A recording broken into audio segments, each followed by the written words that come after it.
Oh no.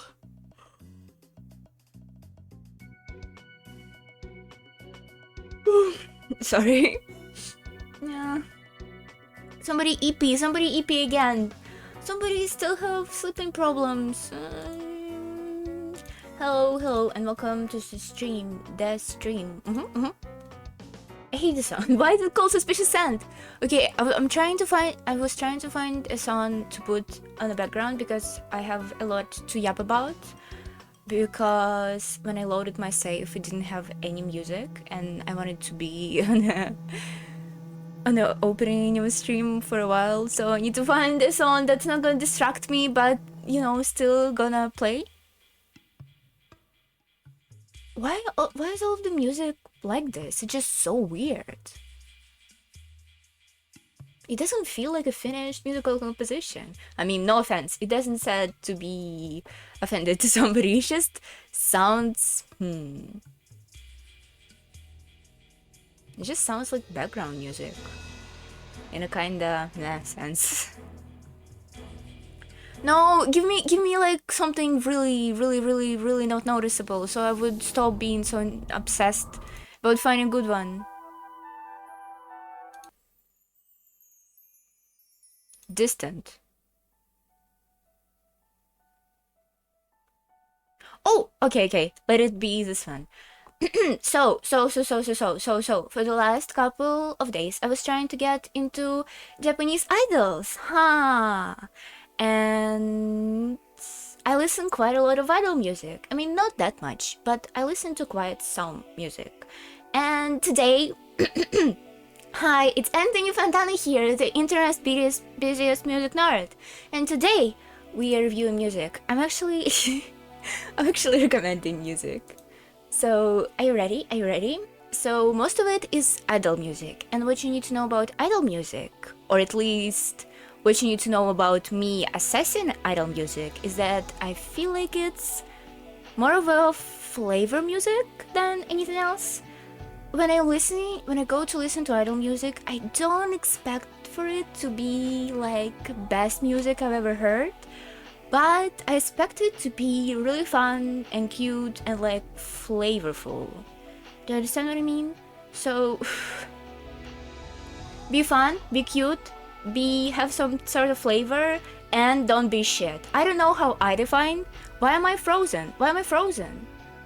Was I frozen for a while? What didn't I notice? I'm literally looking at this fucking screen. What's wrong with me?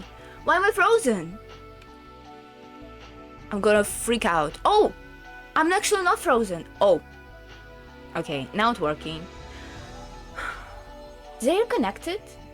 Encoding overloaded. Oh, why is it happening to me? How much of my yapping was cut off? This is so unfair. This is unfair. Why did I deserve that? Oh, why is OBS like this? Maybe I should... The problem with OBS is that I already tried to reinstall it. I deleted it and installed it again, and it still had the same problems. I don't know what's wrong. I don't have enough CPU power for every application to work at the same time, probably. I don't know. Sorry. Fuck! I don't know how much of my idle talk got cut off. So I'm gonna tell it again real quick. So I'm recommending idol music because I listen to a lot of idol music, and I have quite some recommendations, and I don't want it go to waste. And what I'm looking at idol music is to be fun and not to be, you know, good music actually.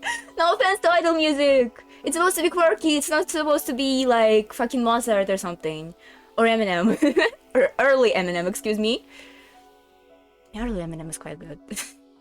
Okay. So first group named Afters, an album called KXL Afters, and it's new metal band, and it's really fun and really cute. They just debuted in last year, and they're really cute, and they're really fun. Their music like kind of reminds me of this forbidden genre called hyperpop. Did you hear about it?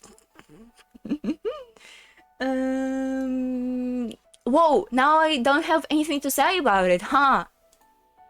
Not as tough as I thought, huh? Well, my favorite song is Never Shall Die. I really recommend it. Get them a listen. I have 8 albums and not all of them actually idol music. So next one. Next one is GILTY, an album called Taizai 2022. It's another new metal band. And they're cute girls and they singing, and my favorite song from the album is, I don't remember its name. Typical. They're really good. But what I really liked when I first get into idols is that they sing live. You can go and like type a band name and you can find them actually singing and dancing live. And when a person sings and dance live, it actually sounds like shit in the best sense possible. It sounds like shit in the best sense possible. But this band doesn't have any live performance that I found. But there is another band. Yes, this one, Engaging. I found out about Engaging because of Twitter space of resident otaku named Naomi. Who that could have been. And this album called Now Love Bible. And Engaging, first of all, has so much live performance recorded, and they're all so good. They're singing, they're dancing, they're so energetic, and they're really so fucking fun. I really like this band. It's so like fun. It makes just good, fun, cute girl music. I really like it. And they also have like this music video when they're all brides and they're fighting to get married. It's like insane, and production value is kind of low, but it's still so fun. I don't know, something about Japanese idol scene just give me huge DIY vibes that I really like. Yeah. Now I love Bible. Listen to this album. It's pretty good. Next. Oh! I have trouble seeing the title. It's kind of for my dyslexia. Riranede is the name of the album. 2021. It's a great album, and compared to every other idols that were here, Rinrune is like something typical that I would think about when I talk about idols. Like their music is really cutesy and they're like really cute, and they have this cute music video when they dressed up like literal I don't know the name of the animal in English. When they dress really cutely and their music is really cute, compared to like Engaging is too have cute concept, but they're kind of like wild in a sense. And Guilty in Afters has like this new metal gothic type of shit going on. Nah. I'm not that good to talk about music actually, I just found out. But you know, we're all admit it. Next. Oh, J-pop ended. It's actually K-pop album. When I said it, why not just talk about every album I was enjoying for the past time? So you wouldn't think I just listening to one fucking genre, okay? Because it's apparently important for me. The band called FX, and it's K-pop, and it's called Pink Tape, and it's really good. Listen to it. It's a good K-pop. I really like it. Really like it. I was listening to it a lot. Okay? A lot. Next. Oh! So excited. Little Sims drop 7. It's Little Sims AP, and Little Sims just never misses. Every album is just so good. She's such a good person. Such a good singer, songwriter, rapper. She just, wow, so amazing. Give it a listen. If you don't like J-pop, listen to it. Listen to Little Sims. It's just good music all the way. Great EP. I really like it. Literally talking like Anthony Fantana on this little sequence. Yeah. And I found out about Little Sims from Anthony Fantano, but a long time ago actually. And I was looking at her since. I really like her. Next. Oh, this album called Yes by John Newsom 2006, and I was listening to it. Every composition on this album is like 7 minutes long, even more.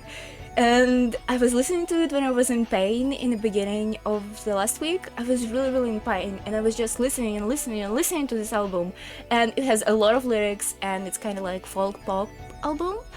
And supposedly every track is a little story type of thingy. And not at once, I actually went on Genius and look up the lyrics to find out what any song is actually about, but it's really nice to listen to. So I don't know what it is about, but I like to listen to it. And the last one, next. BB, Korean singer, songwriter, just great woman, so attractive, so hot, making best K-pop ever, literally. And she pulled out 2 new singles in this little single drop, and the first single called Bam Yang Gang, and it's really good. It sounds like a song that you would hear in like puppet show type of media. Maybe you know puppet shows, but not like Muppets, but like children puppet shows where a puppet wishes you good morning or good night. You know what I'm talking about? Is it common? It's probably common because they have Muppets, but it's this type of thing. It's also stolen. Motive of this song is kind of stolen from Selena Gomez's Disney song, as I find out from TikTok later. I still really like it. Check it out. Phew, we're done with this. Yay! This is stressful. Clap, clap, clap, clap, clap, clap, clap. I did not done a good job, but oh well. My case is to be excited. Your case is to ignore me, okay? I'm also making my voice higher because I'm really nervous. Look at me. I have a second thing to talk about. Are you ready? Let me click here, and I started reading. I find a book which is called what exactly? Early Cases of by the Gavarampa. I'm not saying of whom fucking early cases. So first of all, I started reading it because of umineko. In umineko they mentioned this Edgar Rampo short story. Hold on, let me find it. Find its name because I don't remember anything. Rampo. It's spelled like this. It was literally here all the time. It's called The Case of the Murders on D Hill by Edgar Rampo. And it's supposed to be a short story where Edgar Rampo kinda answered to Western tradition of detective fiction, and in this short story he was setting up a locked room mystery in a traditional Japanese house because for some unknown insane reason people didn't think that locked room mysteries are possible in Japanese houses. I can read you about it because in the beginning of this book there was a little like article and I read it all. It's really funny. I put out some quotes from it, so let me read it for you because I think it's interesting. Rampo believed that Japanese detective story could match the work of Western authors in a modern... I can read it, text is too small. In a... ratio-syncative tradition that they had established, some of his work bear directly on a debate surrounding the issue, such as the case of the murder on the Hill, which Rampo insisted as a response to critics who argued that it was impossible to say the secret incidents and mysterious dealings with... I skipped something. Which Rampo insisted as a response to critics who argued that it was impossible... Oh no, I did not skip anything. To say... I'm sorry, it's a mess.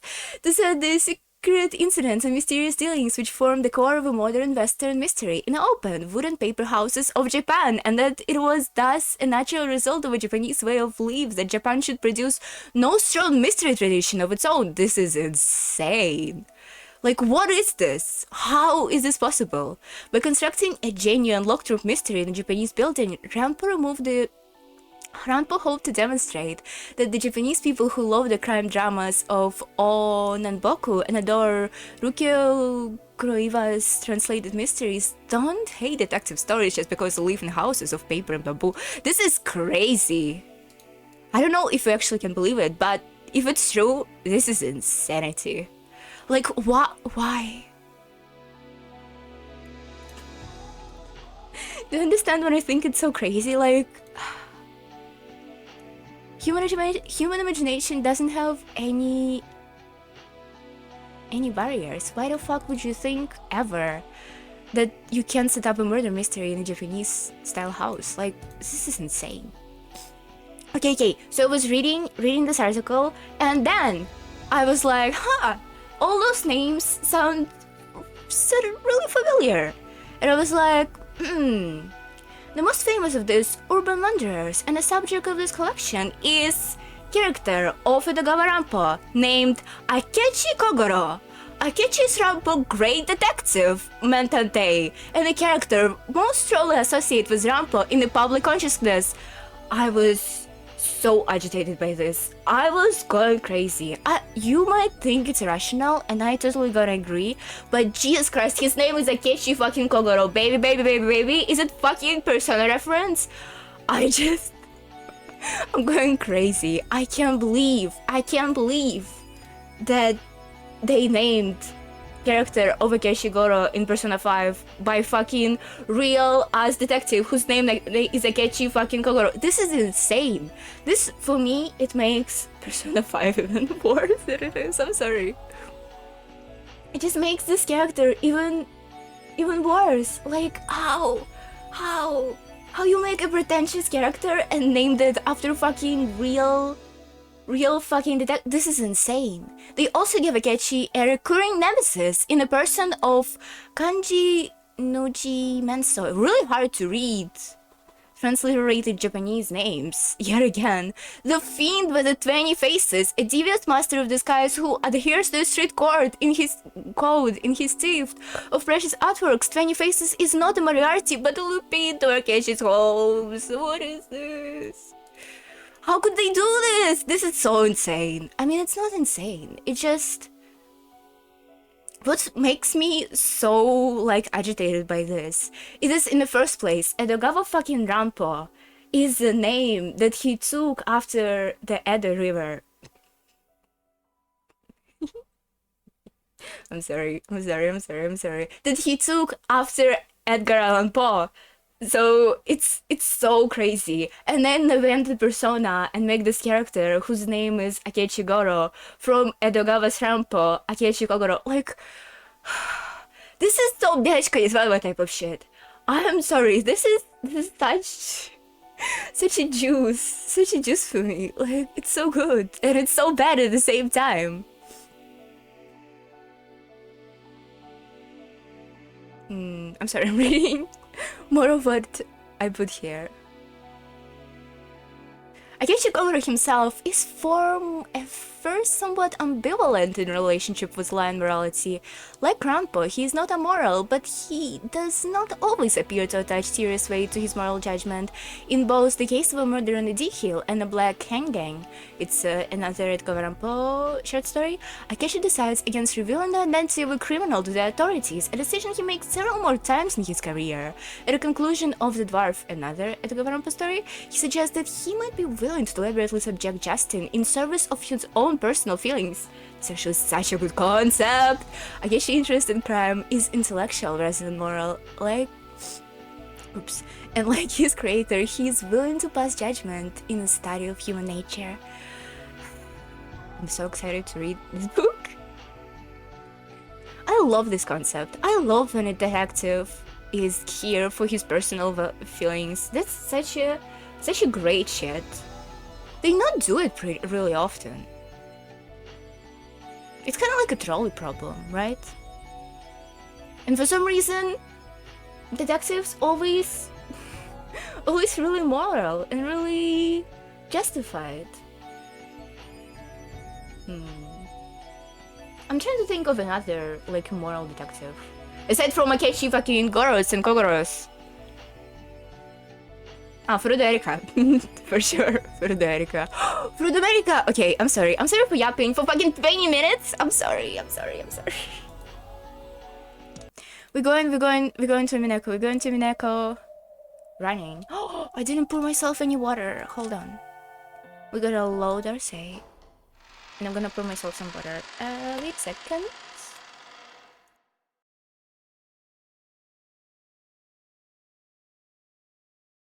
I forgot it was silent. Oops. I went to the kitchen to see if Windows was closed. I'm sorry. Oh, you know what else I did? I put out a new bunch of I tried to make a new sourdough starter to make sourdough because last time it didn't.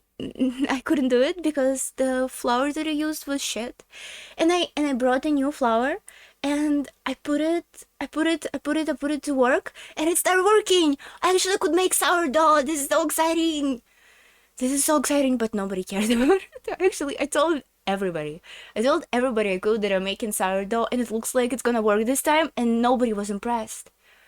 It hurt me because it's so hard, and I couldn't do it the first time. I was sitting on the first like bunch that I did maybe like a couple of months ago, and it couldn't be done. If I failed, it means it's hard. So why nobody excited for me? Okay, so enough yapping.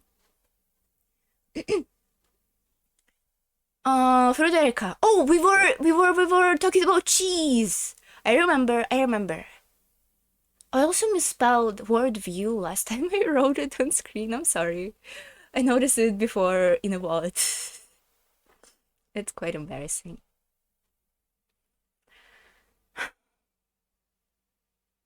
Yeah, they were talking about way to cut cheese.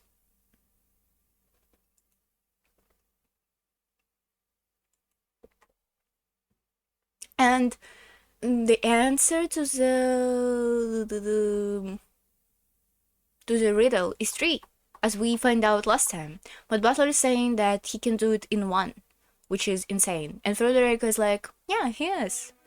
Butlerson is right. Oh, fuck you! I could just go 1 line further and it would give me a song. Typical. The right answer is 1 slice. How? Butler was happy that someone had confirmed his answer. However, at some point, Erica's face has lost its cheeriness. Can you tell me how it's possible?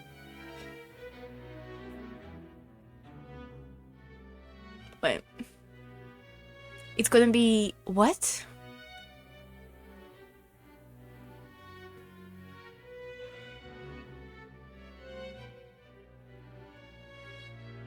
To think that a human other than myself would answer 1, and that it be you of all people. Your answer was 1 too, Erika. I guess you were also thinking pretty far out of the box. What are you talking about? Are you talking about like taking slice in 4th dimension? What are you talking about, guys?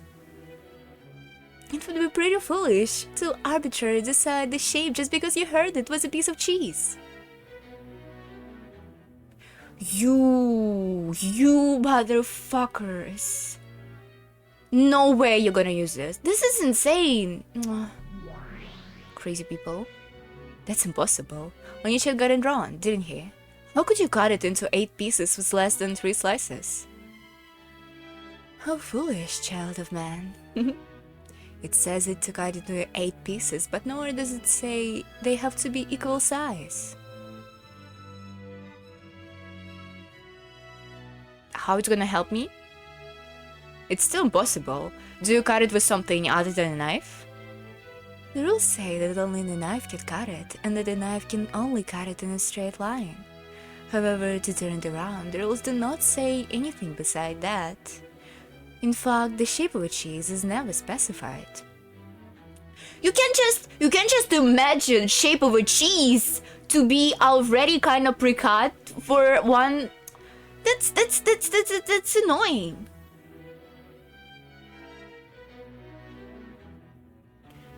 Huh. Hold on. How many pieces we need to make? 8, right? Hold on, it's paint time, but that time I'm not gonna crush the screen, I'm sorry. It's gonna be kind of like this, right? 1, 2, 3, 4, 5, 6, 7, 8. Oops. Hold on, I'm drawing it. I can't just chill about it. I can't just, like, get it, go away without me trying to solve it. I'm sorry. And you would presumably cut it kinda in the middle, and you got 1, 2, 3, 4, 5, oops, 6, 7, 8. Something like this?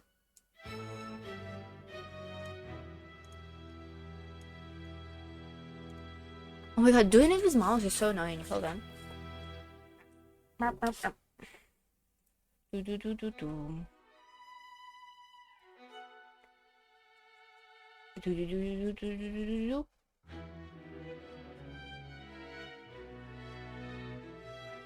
I mean, I made it. I made the shape, but is it admissible? Is it allowed? Let me name the cheese. Am I gonna freeze again? Are you ready for me to get frozen again?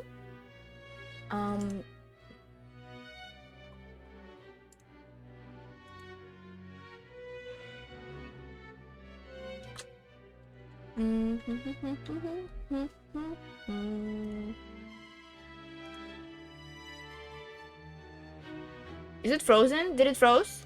It didn't. Did it?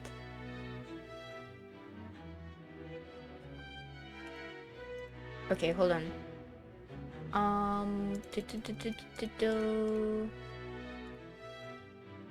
What are you doing? Here we go. Do you see it? Do you see the shape? It's kind of annoying, but the point is all of these pieces I initially was connected. Oh, no, it doesn't work. Because, yeah. So it's something along those lines then, right? So if you cut it, maybe the connection between the pieces here is even smaller. Can you imagine it? Like, it's even smaller than I already draw. And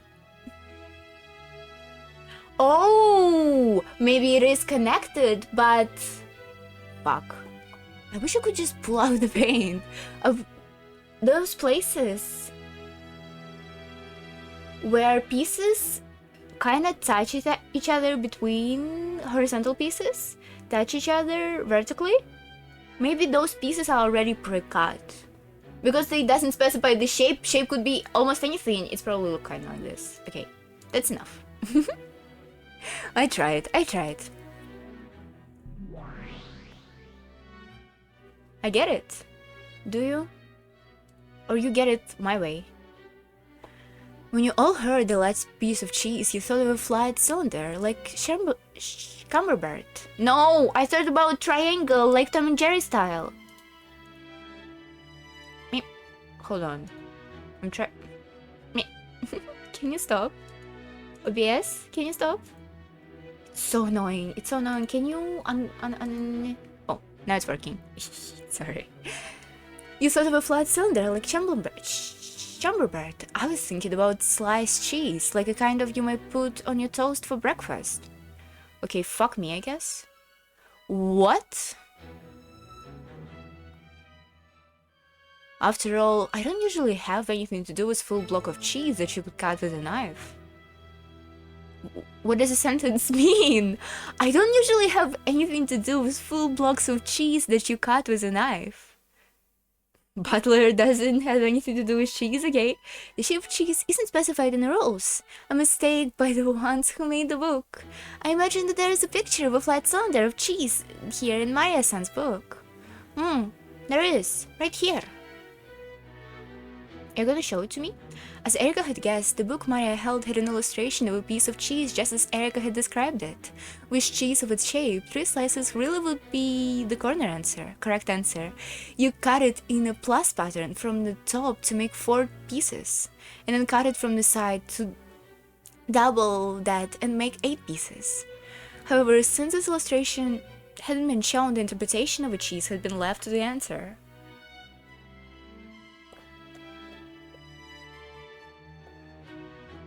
That's unfair.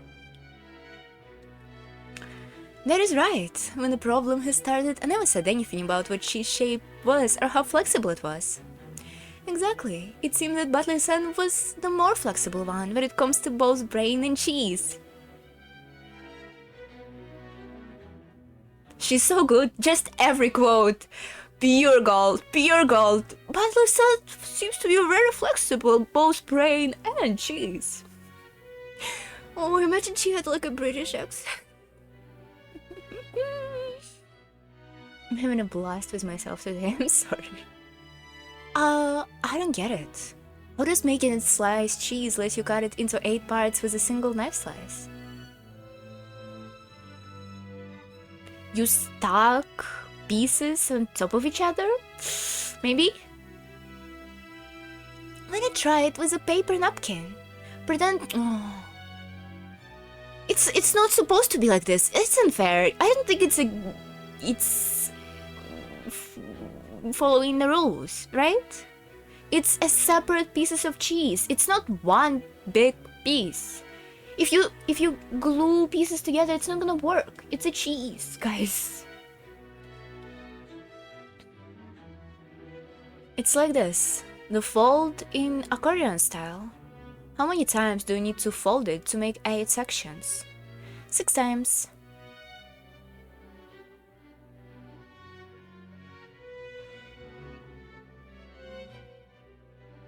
To fold it accordion style, you alternate between upwards and downwards folds. I have no idea what you're talking about.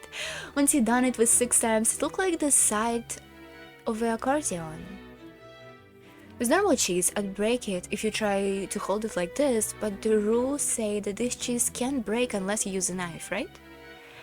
Yeah, no problem here. After all, this is a magic cheese that can only be cut by the knife. After holding it, if you start at the top and make cut right down the middle. But you already... Ooh.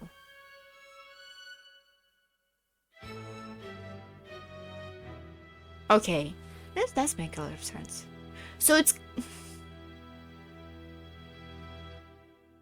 Am I not getting something about...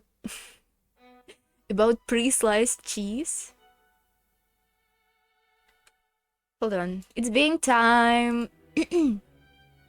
Already? Oh, could just go on Wikipedia. Who cares? Pre-sliced cheese, because they say it as if Brawl Stars. No, I'm not googling Brawl Stars. Pre-sliced cheese. Images.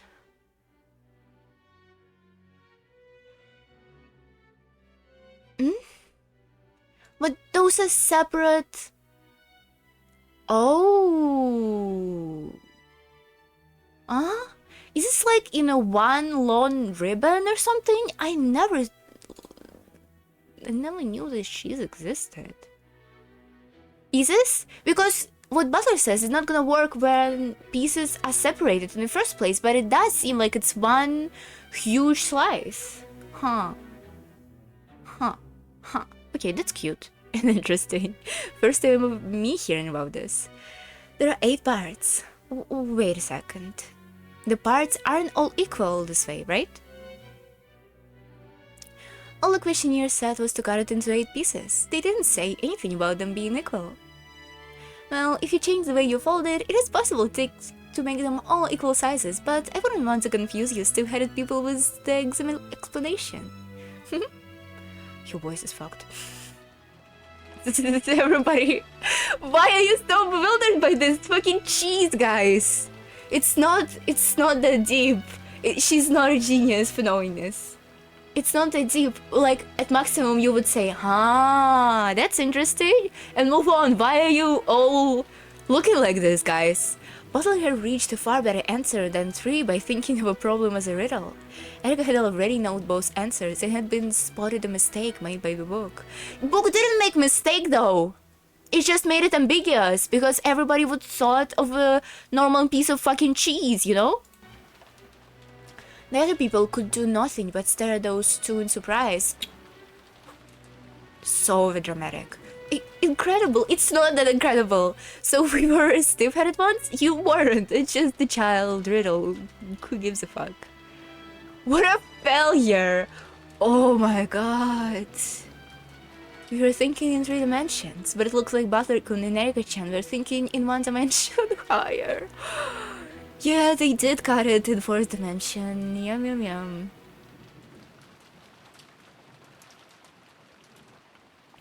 It seems the game of the witch has stunned you up quite a lot. Puzzles without specific rules. In other words, all things not covered by the red truth are left to the observer's interpretation. Are you just allowed to say red truth right here in front of the pieces? It's the most basic of methods for constructing gaps in the witch's locked room.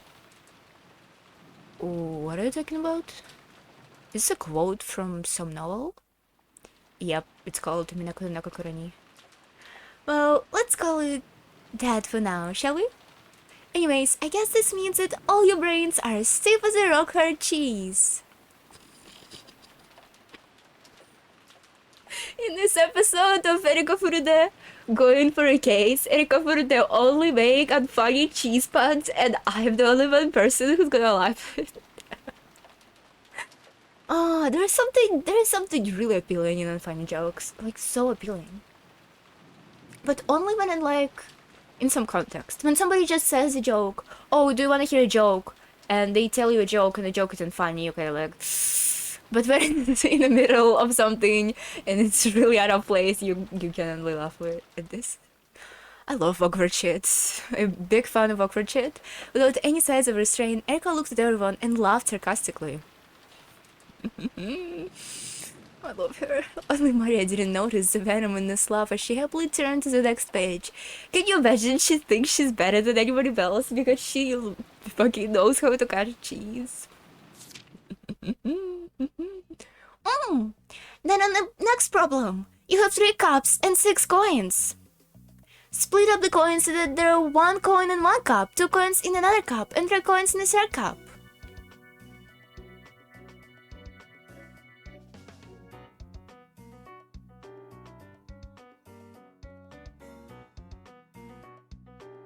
What? Put 1 coin in the first cup, put 2 coins in the second cup, put 3 coins in the third cup. What's the problem? Wait a sec, that's easy. Just stick 1 coin in the first cup, 2 in the next one, and 3 in the last one, and you've done. Some special conditions?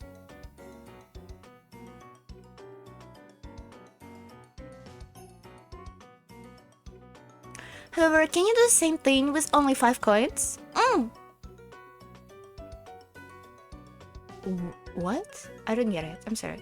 Here's another cliché problem. Don't tell me that you only need to wait several precious seconds for a problem like this. But now Erika was gazing around with an unpleasant look, acting in a manner that was completely inappropriate both for a guest and for someone of her age. Shut up. Let children be rude, especially to you. She was no longer a guest who would be staying until the storm passed. She had transformed into an annoying guest who wouldn't leave until the storm passed. Everyone thought this, but they weren't able to say it that loud. Nobody likes her. I like her. Oh, George is pissed. Oh, right. Speaking of problems with coins, I heard that you can tell whenever someone's good with chopsticks or not by seeing if they can pick up coin with them. Fuck. We could have tested it right now. But I don't have any coins. Like, literally, I don't have a single coin on me. And I probably can't find one. But I do have chopsticks. Chopsticks! Yes! Chopsticks! That's right! Chopsticks are the most elegant utensils on the planet! Pointing things and chopping them up in the forks and knives is so barbaric. Chopsticks are the best. For me, using chopsticks is truly an art. I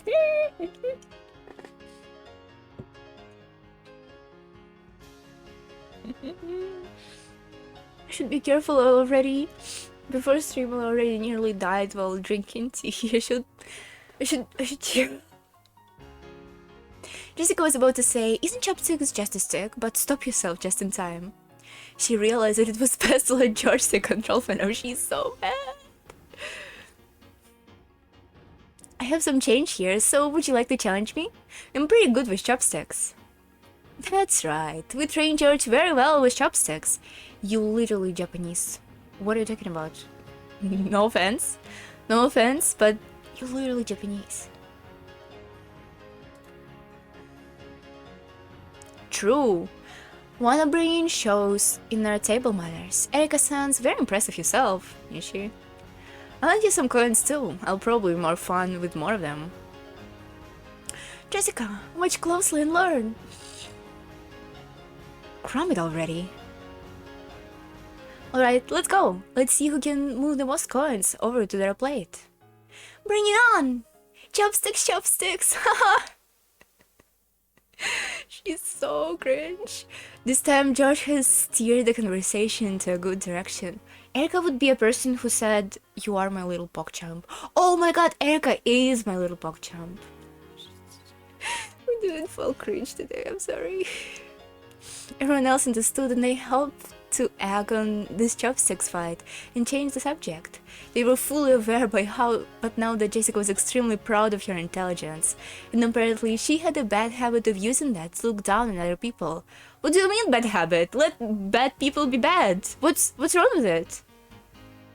She spun her chopsticks around her fingers with the dexterity of a stage magician, staring at the coins scattered on the table like a dog waiting for permission to eat the food placed before him. She just gets better and better with every line.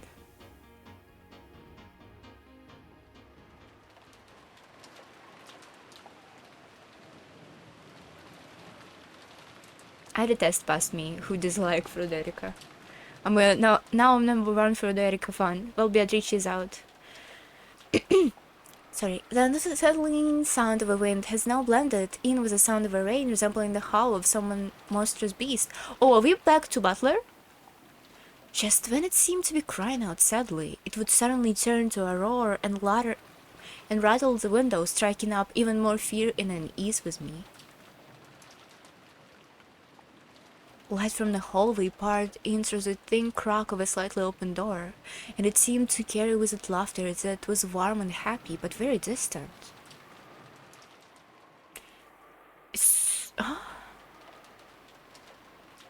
Is this Beato?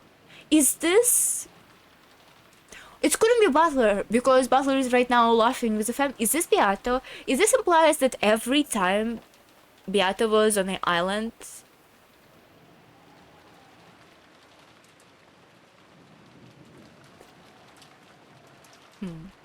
I'm sure everyone in the dining hall or somewhere having a good time. I want to go here as soon as I can. I'm sure my family will be here. I hate being all alone in a place like this. Dad. Mom. I stubbornly tried again and again to open the door. Is this actually Butler? But merciless change just wouldn't let the door open any further than a crack. On the contrary, feeling this close to a way out just made me more impatient. Gulping and trying to ignore the fear lurking behind me, I quietly closed the door. That light coming out of a crack, it's just a trap. This is an iron shackle, trying to keep me locked in here for eternity by making me think I'm just an inch away from getting out. Sorry. Just inch away from getting out of a door that will never actually open.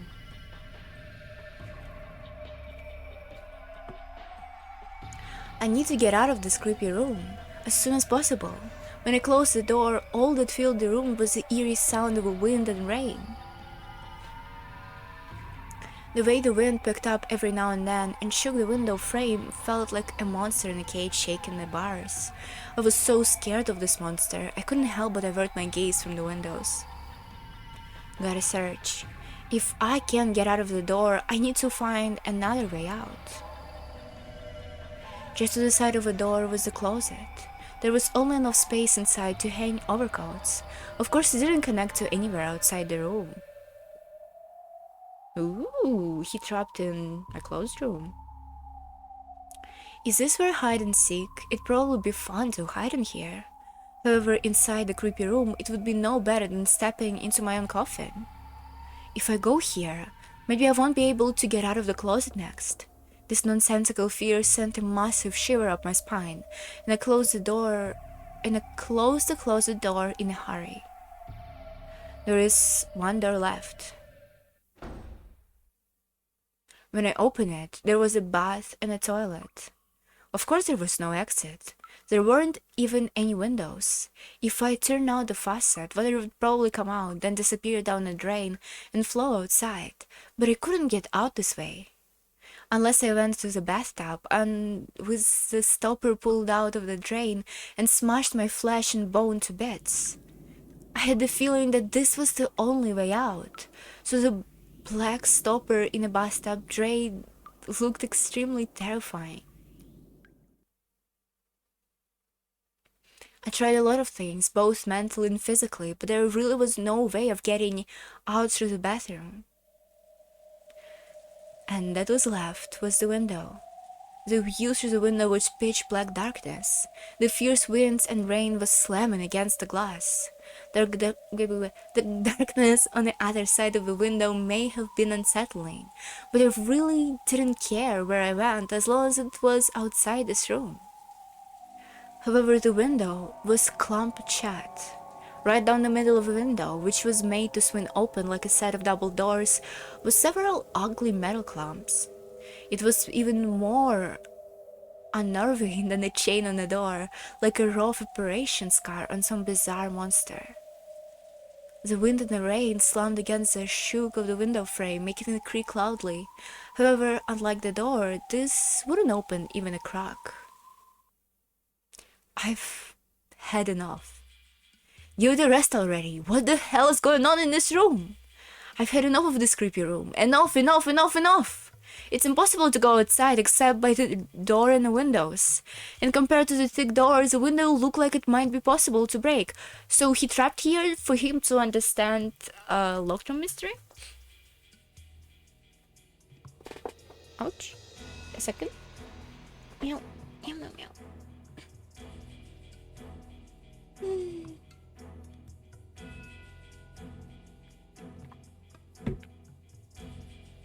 I'll smash it. Based. If I swing a chair at it, the glass will probably break. I might even be able to smash the wooden grid dividing up the window. Why my nose is blocked? Sorry. All I need to do is make a gap large enough to slip out of it. I grabbed the fancy-looking antique chair and headed back to the window. I smashed the chair against it. Over and over. But nothing happened. The glass smashed with violence. Okay, something happened. And the flame groaned and creaked. I hit it again, over and over. If I can't just break through the window frame. Damn it, what the hell? Even though all the glass had been smashed apart. Even though the cold rain is blowing and tormenting me. I just can't get the frame to break. Oh, you can kill yourself right now, though. With the glass? I'm sorry. And you also have a bathtub? Whoa, convenient! I'm sorry. The iron bars is just a delicate wooden mesh. It's fragile enough to make that creaking sound, so why doesn't it break? No, wait. Maybe it's close to breaking. What if I try attacking it from a different angle instead of just smashing it head on?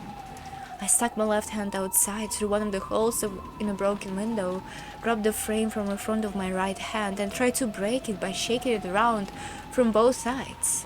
My left hand started to grow ice cold from the frigid winds and rain. As I shook, fragments of glass sticking out from the broken flame poked into me, and my wrist was soon stained with blood. But if I can just get out of here, this much pain is no big deal. But I can't get out. I'm stuck. It won't open. I can't break it. The more violently I shook the frame, the more the glass fragments tore into my left wrist, causing me intense pain. Wait, what? Huh? Oh. Before I realized it, the glass fragments on the flame had grown longer and longer spikily. It was as though the ugly beast was trying to chew my hands off with the glass teeth. It's not my imagination. They actually are getting longer before my very eyes. They're chewing my hands to bits. I tried to desperately to pull my hand out, but it had already dug deep into my wrist and I couldn't move it. I put all my strength into it, but it just hurt more and more, and the glass didn't even budge. What the hell? Damn it! Let go! With my right fist, I hit the glass over and over, attempting to break it, but that just hurt my right fist as well and did nothing to release my other hand. Just then, my left hand, which was stuck outside and exposed to the rain, brushed against something slimy. What? I couldn't have been a leaf blow about my wings or anything like this. I mean, it felt just like the touch of someone's rain-soaked hand. Then it closed tightly around. Ooh, we're holding hands with the monster. Isn't it a little bit too early? How about we go for dinner first? Holding hands? Huh?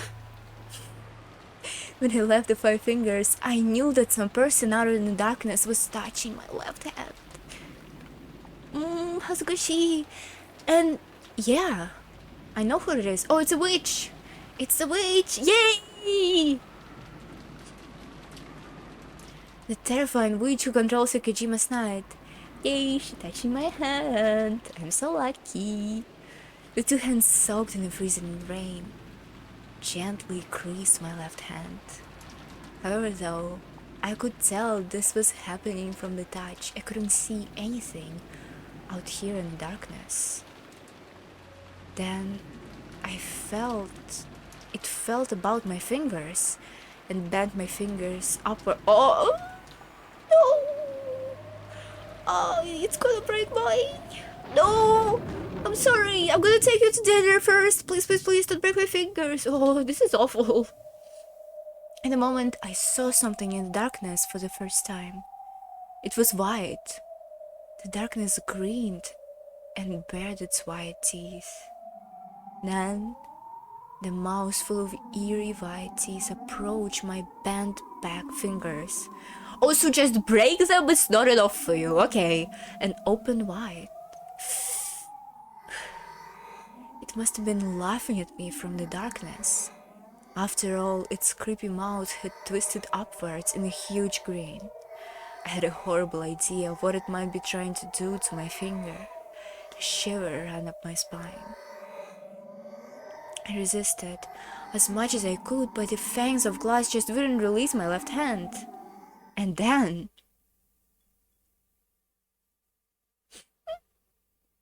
after giving my fingers a playful nibble...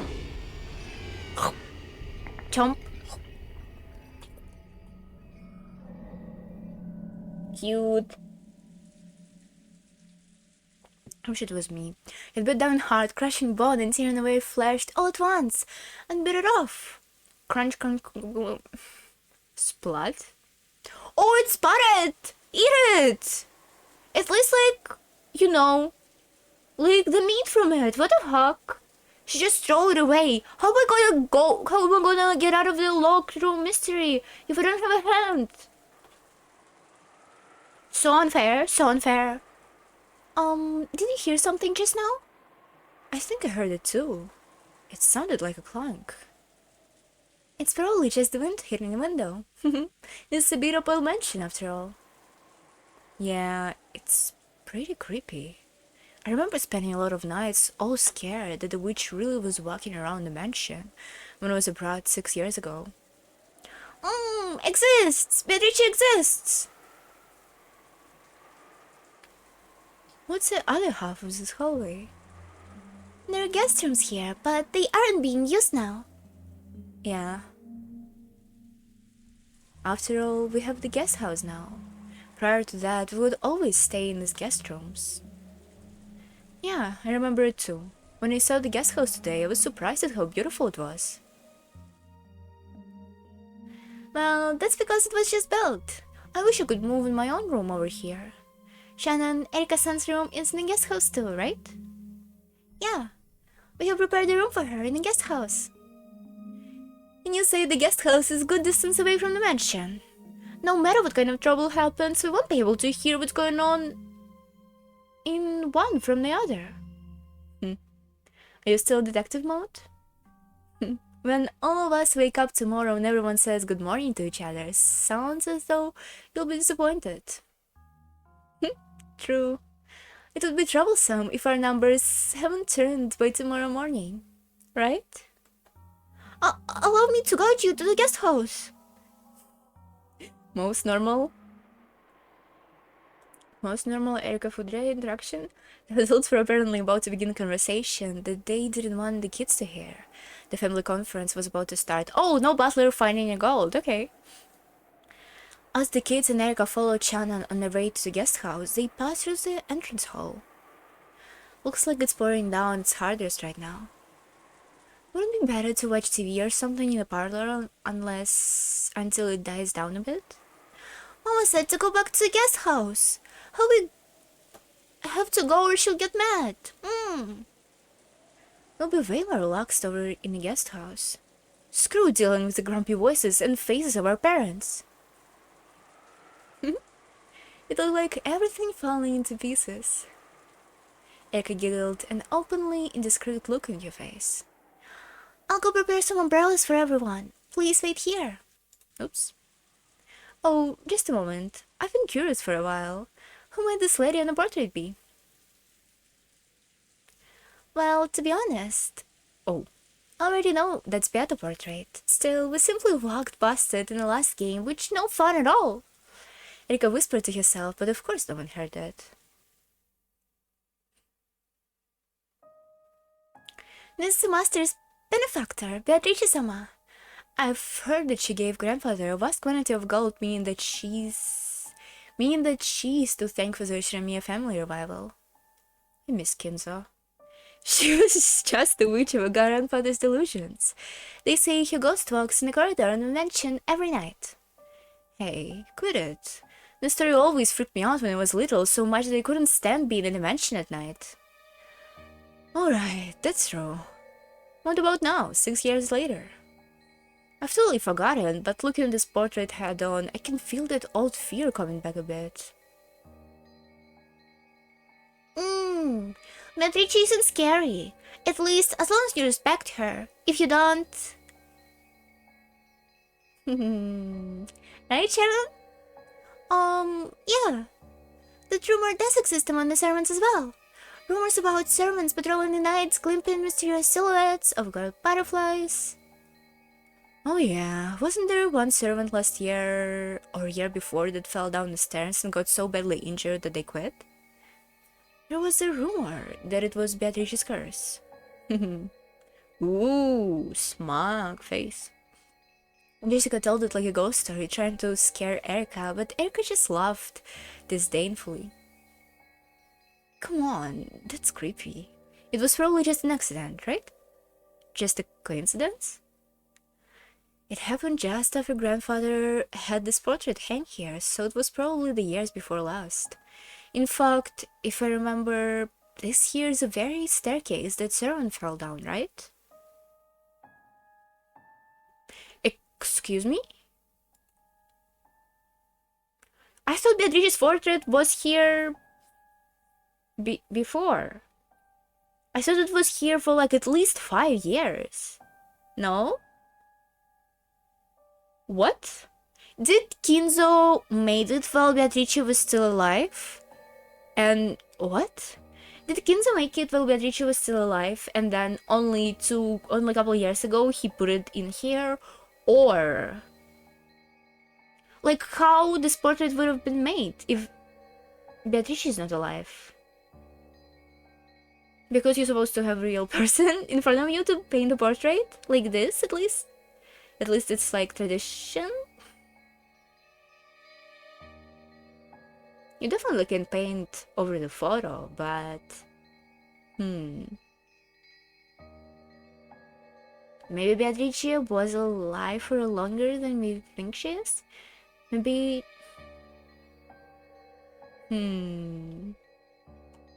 that's curious. Maybe it's just worthless detail. I mean, I don't know.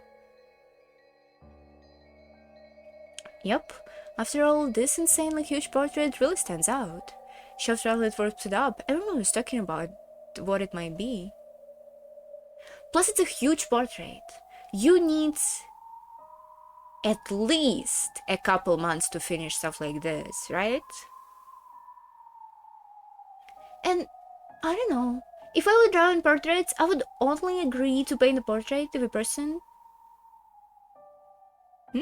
If a person was posing to me. And then, when the accident happened right afterwards, we were still calling it Beatrice's curse.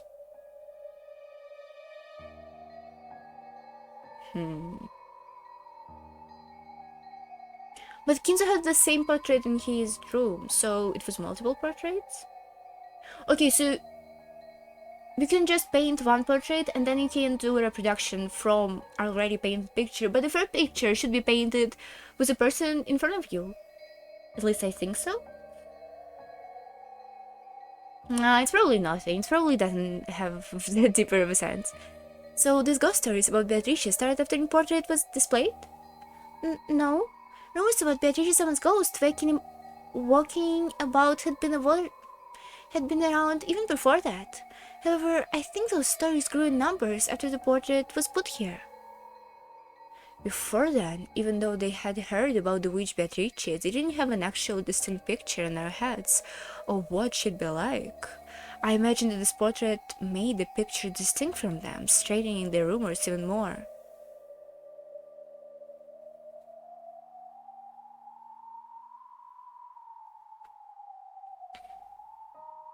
So this assumes that portrait in Kinzo's study was put here at the same time. Maybe not all of the servants were allowed to go to Kinzo's room. So maybe some servants saw Beatrice and others don't.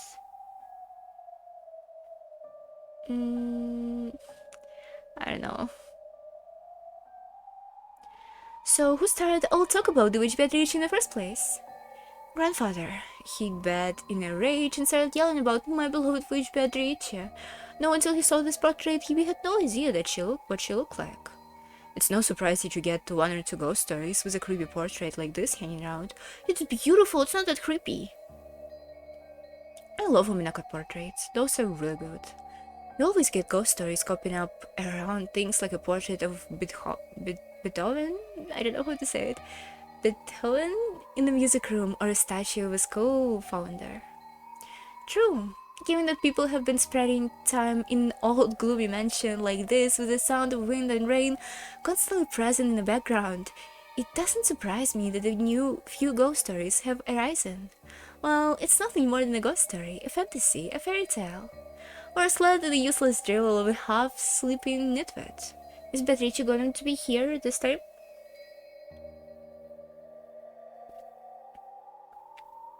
Erica looked up at the portrait and smiled at it defiantly. Maria's face immediately soured, as though she felt that the smile was disrespectful to Beata. Ooh. Beatrice exists! If you say things like that, you'll definitely feel the curse of a witch. Oh, how frightening! Please curse me if you can, Beatrice. So, if you find you mysteriously dead next morning, I'll be the start of a witch murder case. You're the detective, right? Wouldn't having the detective get killed off in the beginning of a game a little too radical? That would be troubling. That would get the way of a crime scene. That would get in the way of a crime scene inspection. I see. Even the Nox rules don't prohibit a detective being killed. I have something good. It's a charm that will protect you from Beatrice's curse. A charm? You have a charm for something like this? After fishing around in her bag, Maria pulled out a string of beads attached to a medal that had scorpion drawn on it. It looked like a cheap prize from an arcade or something. What is these? They're magic repellent charms. Their effect is very weak, but if you use them, you'll definitely be able to avoid Beatrice's curse all night long. I've heard that spider webs are also useful for repelling magic. Miara's avatar is a butterfly, so that's probably why she doesn't like spiders. Huh? Wasn't it evil spirits of Akujima that were weak against them? Kumasawa-san knows a lot about this sort of thing. Witches and evil spirits. It's getting a bit interesting. Would you mind telling me about it in a little more detail when you go to the guest house? Here are your umbrellas. It's still raining very hard outside, so please take care. Shan handed out the umbrellas she had brought. Everyone headed down in the front door.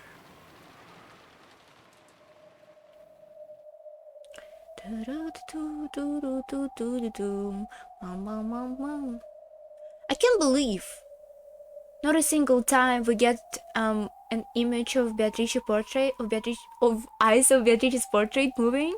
You know, the classic scare.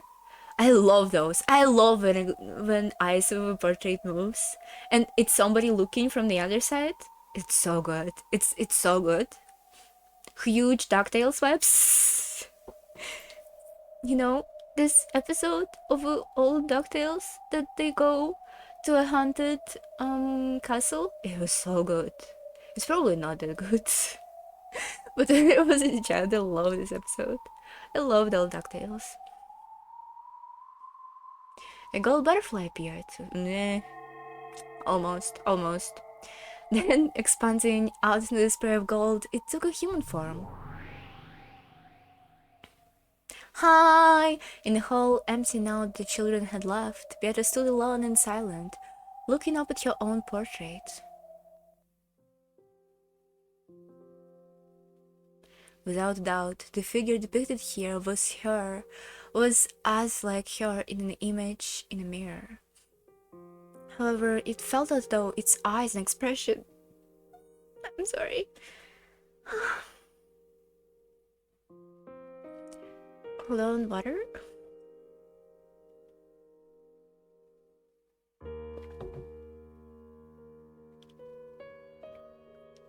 However, it felt as though its eyes and expression were just a little different from hers. From her perspective, while the person in the portrait was almost infinitely close to herself, it was just surely a different person entirely. Who are you? Please tell me what kind of person you are. Beata had already finished reading the fragments from Federline's archive that showed details of all the games so far. However, the witch called Beatrice who had been depicted in them had been so vastly different from her. At the very end, it had looked as though the witch and butler had connected just a bit as adversaries, but for the most part, Beatrice had just bullied Butler in nearly all of the tales. You don't get it, you Beatrice! You just don't get it! Even though this was about her. She had no idea why Beatrice had tormented Butler so much when she was supposedly being born for Butler's sake.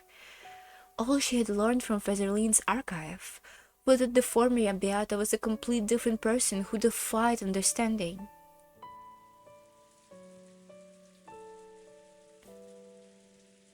What happened to you? I'm an egg of you. A chick. Girls reference? Your wings should have existed for father's sake. Just when did you have one of those turn off and end up so drastically different? She had also been listening to the conversation Butler and the others had just been having. Beatrice can't handle scorpion charms? Beatrice can't deal with spider verbs? It wasn't as though she would like to touch either of those if she had a choice, but nothing bad would happen if she did. Had been perfectly fine around those. Proof that she wasn't Beatrice. Even though it was about herself, she didn't understand it at all. So she quietly gazed into her own eyes in the portrait. It felt as though the truth hid behind those eyes. Secret passage, secret passage, secret passage! Come on! Beata slowly approached the portrait. And then she slightly touched it. Yes! Yes! Do it! Secret passage? When she did, it felt as though the portrait rippled slightly. Yeah. It was a doorway! A doorway to the long path that would lead her to the Golden Witch, Beatrice. Is it real? Is it a real hidden door? Or no? Beata felt a bit dizzy.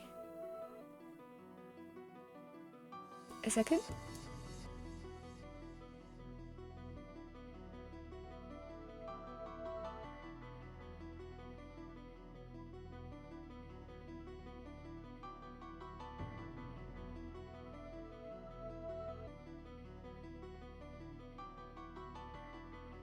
Oops. Nasty. Then she couldn't tell which way was up or down, and was swallowed downstairs. Downwards? With a soft, watery sound, Beata was sucked into a portrait. Kinky.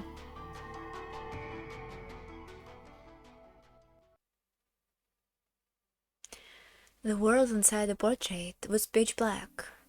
However, there was nothing unsettling about it. It was comfortable darkness, like when you put your head under the covers in a bed at night. Beata realized this was a world inside herself. So despite the darkness, she felt a warm embrace. As long as she asked for nothing, this world would ask nothing of her. But she couldn't remain like this. She didn't want to spend eternity inside the darkness of this world. Yes, I need to hatch out of my egg. The darkness is inside of a shell that surrounds the gold butterfly called Beatrice. I will be born, for father's sake. I will live for my father's butler's sake and be born to serve him. She put her purpose, her reason for being born, into words. As if in response to those words, the seal on a shell began to melt away. Cracks appeared in the darkness, and a brilliant light enveloped the world.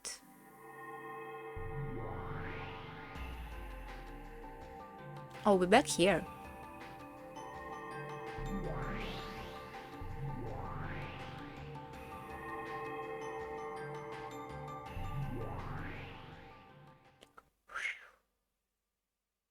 Oh! Ooh.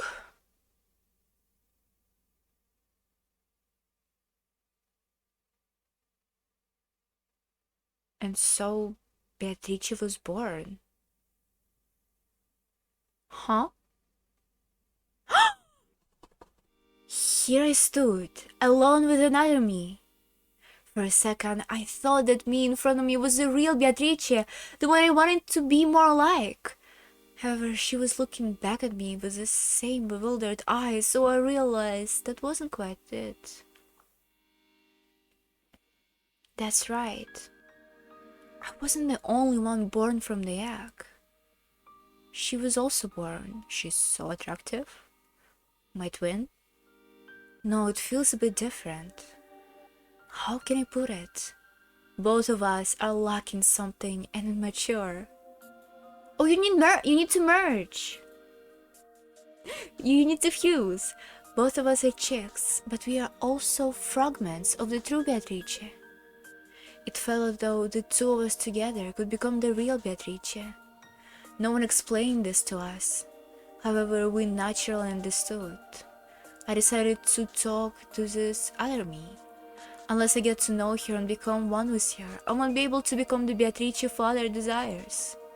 In other words, the thing that father wants from me, and I was so heartbroken to find missing, must be something that she has. Hello? Oh, it's the evil Beatrice. It's grumpy Beatrice. The Beatrice with her hair down looked at me dubiously several times, then finally spoke. Why do you have the same face as me? Oh, she used varava! She used the word varava to refer to herself, just like the true Beatrice. Beatrice, did you use varava to refer to yourself? That's crazy. No? Varava. Varava. Varava. You know who says varava about herself? Which I found out super recently, like literally a week ago. A character from Genshin who's Cloud Retainer. I don't know her normal name. Her name is Cloud Retainer. And she talks in Japanese about herself as Varava. And I was kind of bewildered by this. I don't know.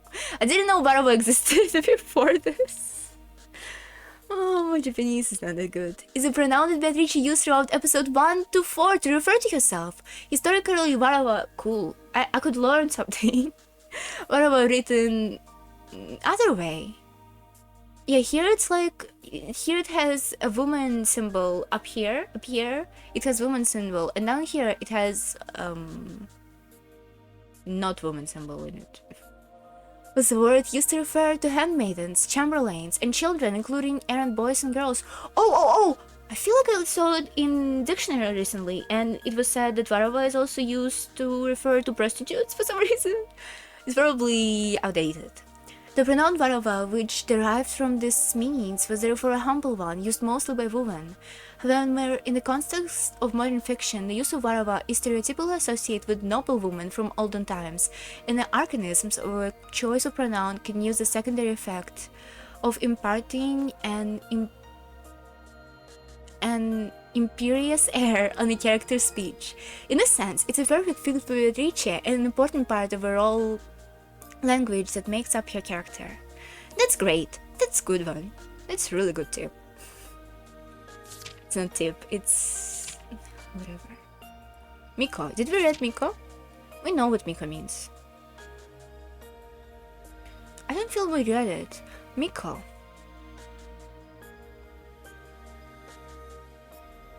Why the fuck in this word ko woman would be read as ko? I don't know. It often translated as shrine maiden. Traditionally dressed in white and red, Miko acts as assistant at Shinto shrines. In addition to helping out with the day-to-day running of the shrine, including cleaning the premises and selling charms and fortunes, Miko also performs ceremonial dances and assists priestess in Shinto rituals and performances. She uses the word varava to refer to herself, just like true Beatrice. It looks like she really does have something that I lack. What's this Beatrice says? Watashi? Boku? Nah, probably not Boku. Watashi. Well, I don't know why either. I'm the Golden Witch, Beatrice. And you are? I'm also Beatrice. I was born for the purpose of serving the Shiniya Butler. I am the Golden Witch and the ruler of Rikijima's Night. I know Shiniya Butler, but I have trouble imagining why I would have to serve a brat like him. I realized that the thought I'd had a second ago, that together we could become the true Beatrice, must really have been true.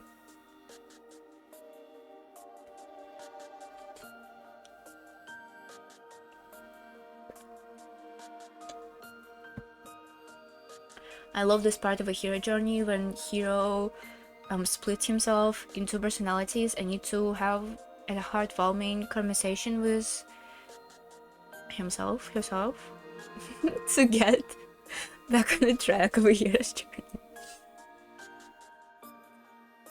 She does not possess a mission to live for Shiniya Butler's sake, which is good. She has what I do not, and I'm sure I have something she does not. We must be one person in two. I think we're something like twins. No, that is not so. You are my little sister. I have been here since long before you were born. Huh? I had no idea. I know it doesn't kind of make sense that they gotta talk in different voices, but we're doing this because it's easier to differentiate between lines. You can notice me doing this pretty often when characters like high-pitched voice. A lot of my high-pitched voices sound the same, so I'm trying to put a little twist in high-pitched voices when high-pitched voiced characters talk between each other, so you could like a little bit differentiate what they're talking about. I'm sorry, it's kind of clumsy attempt to be coherent. I was born later, so does it mean the mission to live for Shrimia Butler's sake was born later on? However, I don't think my existence is something quite as faint and intangible as a mission. I have an over personality to think and act as I am doing now. So the witch Beato and I are separate people, both of us possesses something the other lacks. In a sense, maybe it's fitting for us to call ourselves sisters, as she says. I want to know about you. I also wish to know. I understand that you are also me. Why is that you speak this way, and why must you serve Butler? As long as we cannot understand this, it seems both of us will remain mature. I want to become a complete Beatrice. Until you were born, I was complete. However, now that you have appeared, I believe that accepting you is my obligation. I also wish to know about you. Yay! To Beatrice talking! The witch Beata's tone was very slightly arrogant, matching with her self-proclaimed status as the older sister. However, since we both realized that we are the same person, there was no need to be unkind. This was probably because she understood after meeting me that her current form was not her real self. Where are we? Is this the hall of a mansion? Oh! Beata gasped. Her portrait wasn't here. Somebody's, what? Hold on.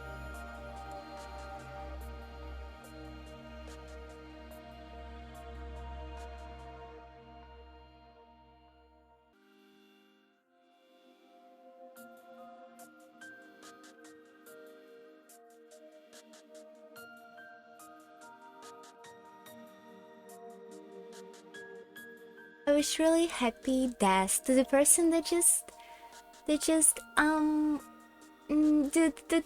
my window. He had knocked on my window.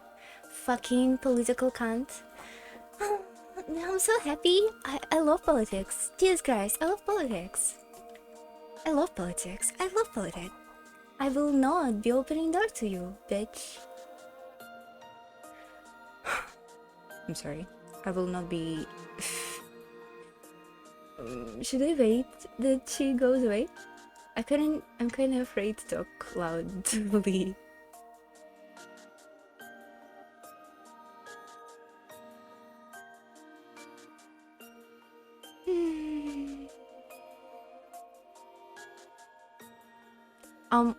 Why is she like this? Why would she knock, hear that nobody's home, nobody's opening her, and then she would knock again? I'm not opening. I'm not opening this fucking door. Insane. Insane. Oh, it made me so mad. I'm sorry. Ooh, it made me so mad.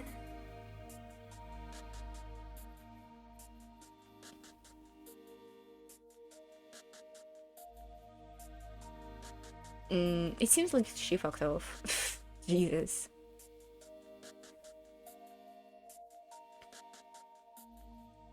Huh. Unfortunately, I don't participate in society.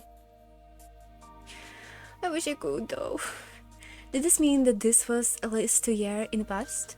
Okay, fuck. Maybe I should explain myself somehow to you. Because it's kinda unhinged. Maybe I shouldn't. You know, I don't have bad intentions. Just know I don't have bad intentions, and it's a weird, ambiguous situation that I put myself into. I'm sorry. Minako. Does it mean that this was at least 2 years in the past? Precisely, this is the whole of the Ushiramiya mansion. The night is my time. And the nighttime mansion is mine as well. That fool Kinza is still so desperate to catch me or revive me. How truly ironic. For here I am, openly controlling the mansion each and every night. So, what do you do here? I have lost my body, and due to the effect of a hateful shrine, I have no magical power. However, I am reviving that magical power bit by bit every day. My ultimate goal is to undergo a spectacular resurrection and glow to Kinzo.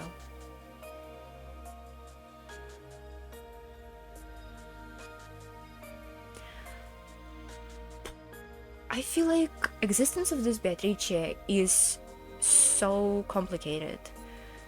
So she is a soul of a dead Beatrice.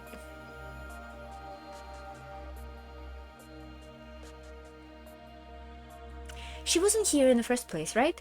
At first, Kinzo summoned your soul, and he trapped your soul in a mortal body that supposedly grew up. So it was a body of a child, and then this child grew up into an old Beatrice. Or what about the child that died? Okay, let's not think about it. Let's think kind of only about it, what we already know.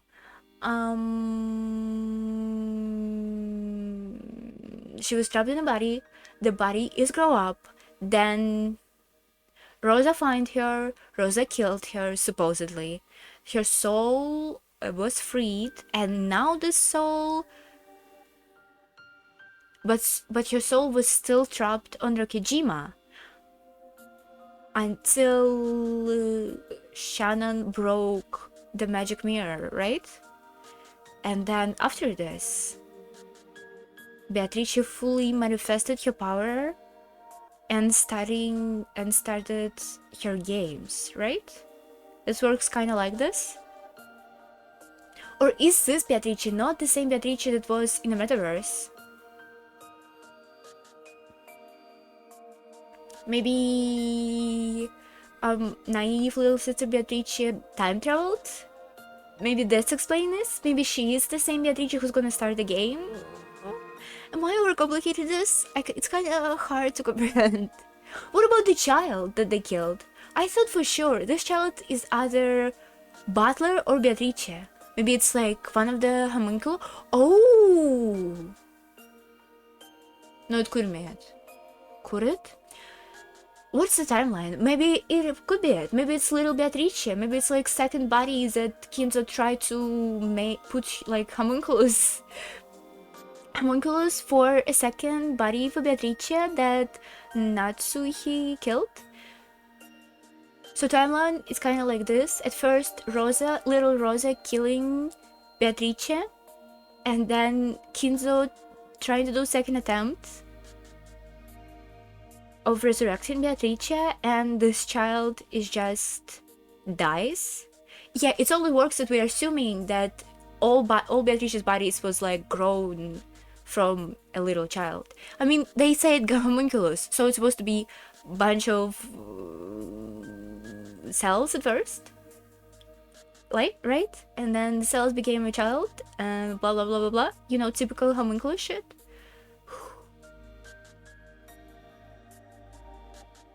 God bless the alchemy. That's kind of confusing. Maybe they're gonna explain it. My ultimate goal is to undergo a spectacular resurrection and glow to Kinzo. I cannot wait to tell him that I have succeeded in escaping his cage. For now, I have become somewhat of a ghost, wandering about and killing every night, all in anticipation of a gloating grin. Can I come with you? Of course! After all, you are the part of me. How could a left arm refuse the company of the right? Haunted hand syndrome? Know about this? It would be shameless to refuse. I shall be pleased to have you, my little sister, the new Beatrice. Thank you very much. Oh, Onesama. Why are you like this? A somewhat embarrassing name, but it is not bad. Come on, let's go. Let us take a walk through the nighttime mansion. Let me introduce you to my boring, everyday life. No portrait. Okay, no portrait. It means maybe she did time travel?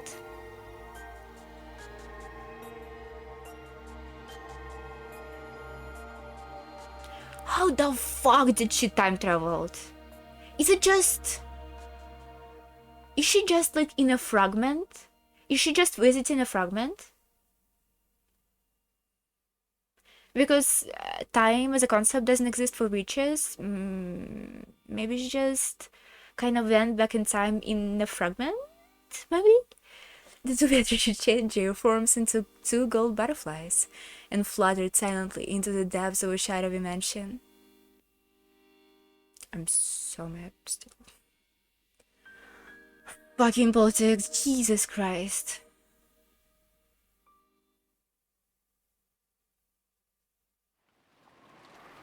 Their source of magic.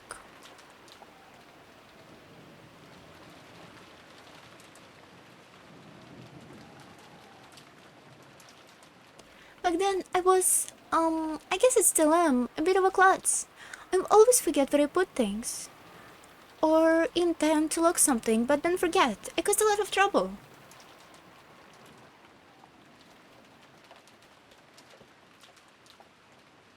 I remember how Aunt Natsuki used to get mad at you all the time.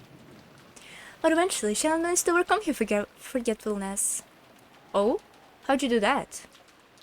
I wasn't trying big, but I got into a habit of writing things down. She's so base. She's literally me. I'm writing everything down. My memory is shit. I'm probably the person with the worst memory in the world. Okay, no, I'm not the person with the worst memory in the world. Dementia exists. But I definitely person with the worst memory out of all people I have ever known. My memory is horrendous. Or maybe it's not it. You know, when people say I'm doing it on the top, like on the top of my head, maybe I just don't have anything at the top of my head. I just have all of it at the bottom. So when I need to remember something, I usually can't do it. But when I think about it, in like an hour or so, I could do it. Which is not impressive at all. I'm talking and talking and talking and talking. I'm a yapping streamer now. I'm so comfortable in stream. I'm just doing it. It's just so easy. Maybe it's a skill. Maybe it's a skill that I'm developing little by little. Anyway, it's pleasant. I'm more or less glad with myself. Even though I don't think I'm that coherent. I'm sorry. I'm working on it. It wasn't anything big, but I've gotten the habit of writing things down. I write out whenever I put something important. For things that were part of a daily routine, I made a checklist and always make sure to check it. So true. I'll do it all the time. I'll write everything down. So, did you see Beatrice or didn't you? Oh, I didn't see her directly. But, some very strange thing did happen. She was talking about a certain summer night.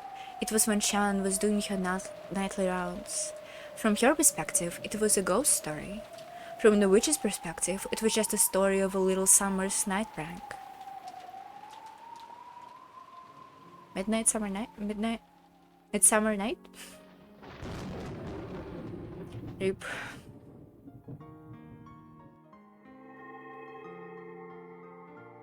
My little sister, do you understand the anti-magic toxin that a human possesses? Oh no, we're back at this shit. No. What is that, Onesama? The time of witches has long have passed. Those wild humans who claim to control everything came to deny our existence and possesses a strong toxin. Is this toxin harmful for us? Beatrice, no! No, it's a propaganda, it's not real! It's extremely dangerous. If it got to us, our forms would probably evaporate in an instant. However, the one thing we do have in our favor is the fact that our existence is still extremely weak. Because of that, the toxin does not affect us greatly. At worst, it can only transform us into mist for time. However, we'd rather avoid if we can, right? Correct. Yes, I see that you are me. You understand quickly.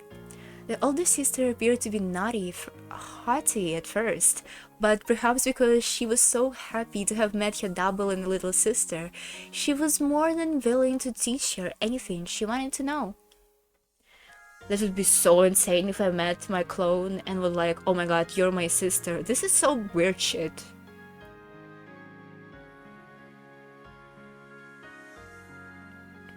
The first thing she had taught her was that they were witches, a different type of being the different type of being than humans. Oops.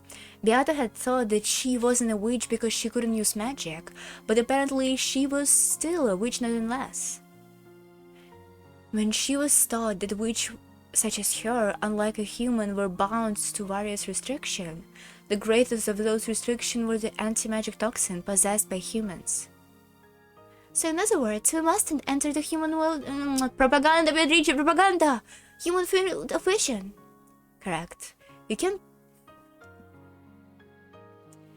think of it as though human eyes radiate toxin. If their eyes see you, it is the same as your body being burned. Though they are lesser in extent, being hated or sensed can also result in contact with the toxin. So it's dangerous just for us to get close to humans. Wasn't Father a human? Why am I not burned by Father's toxin? If we stock the magical power inherited as knowledge by humans, that toxin can be reduced drastically. In other words, by having our existence as knowledge by humans, we make them lose their toxin, making it possible for us to appear before them once more. I see. Simply put, as we are now, we can only exist when humans aren't around. We are still very lucky in magical power, which makes us inferior to even a stray cat hiding from humans in the shadows. The main goal of the older sister was to gain a large supply of magical power and be relieved as a great witch strong enough to have no fear of the anti-magic toxin. For that purpose, she had wandered around the mansion night after night, striving to regain her magical power and reduce the anti-magic toxin of humans. The powerful previous Beatrice, whom she had read about in Veserline's library, had appeared openly in front of humans and had even toyed with them at will. According to her big sister, such level of power was most impressive. Yeah, I'm telling you, propaganda! To think that a witch could appear openly before humans and use magic at will. A witch like that would be so great that even I can hardly imagine it. Is that what we will eventually become?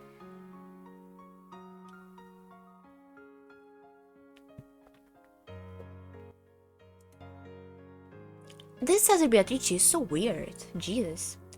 Yeah. She was like a witch from a picture book, appearing openly before the humans of the mansion and summoning magic and underling at will. How inspiring. If that is our future, it means that all of our hard work will be worth it. Yes, it will. Anyway, Onesama, what does going around unlocking windows like this have to do with the hard work you're talking about? Get fucked. It was the middle of the night. They were following behind servants who were checking the locks on the doors and windows and undoing those locks after the servants thought that they locked them.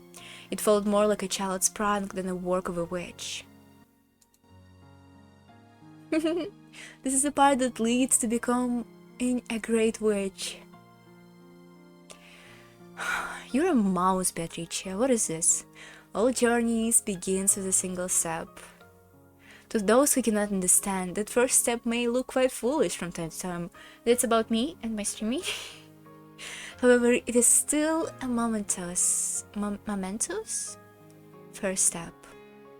With pride, although making the first step for mankind on the surface of a moon, the older sister undid the lock on the window with a click.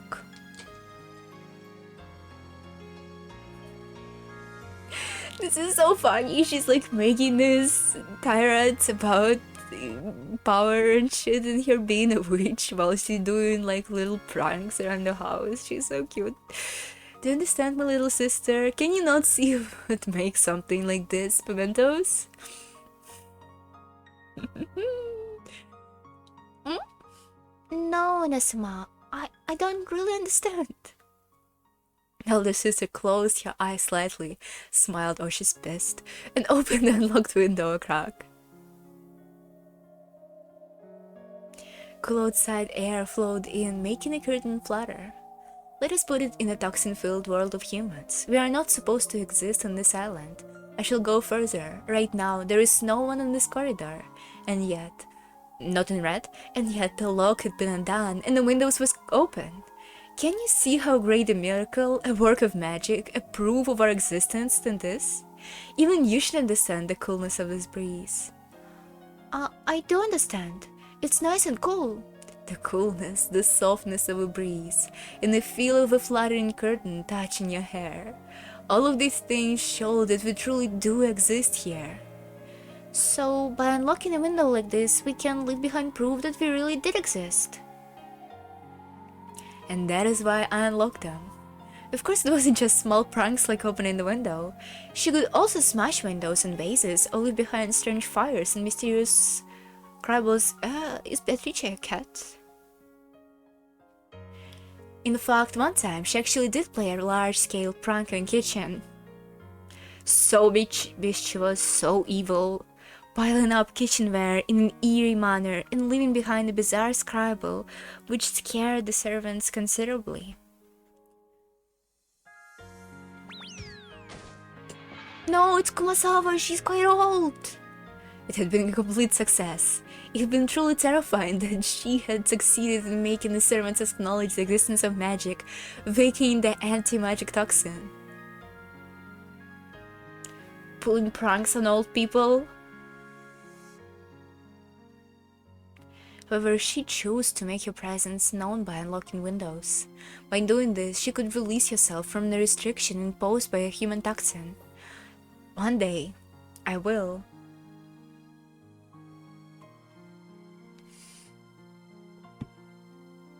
No, we will become a single witch and control all of the Rokijima. When this time comes, we will gain complete freedom and will be capable of stretching out our wings as we please. We won't have to be afraid of anyone's gaze anymore.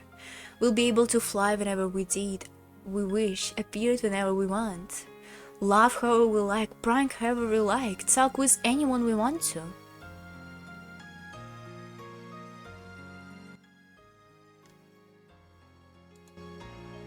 Maybe she's real here. And she's just not allowed to show herself? Maybe she lives in a mansion. Human always asks things of us from time to time. They might try, fight us, or play with us too. That wonderful things for us frail creatures who cannot appear before anyone to look forward to. Right now, they are little more than pranks. However, as they pile up, proof that we exist will begin to gather. The servants already call me a witch Beatrice, master of the night, and are beginning to believe in me bit by bit. The more they believe, the more those humans will lose their anti-magic toxin. I see. But this means that father has no anti-magic toxin. And that's because he truly believes in the existence of a witch I am, without any doubts. Ooh, Butler in the second cave would not be glad to hear that. I finally realized that, though I thought him to be cold, for he did possess the kindness that couldn't be seen. What? He wasn't cold at all! He was so emotional! I'd like to become a great witch and appear in front of anyone soon. Eventually, we will be able to appear openly in front of anyone. By doing that repeatedly, we will make people believe in us, and eventually, we shall display even our magic for all to see. After that happens, we will descend upon Rokijima as a great witch you told me of.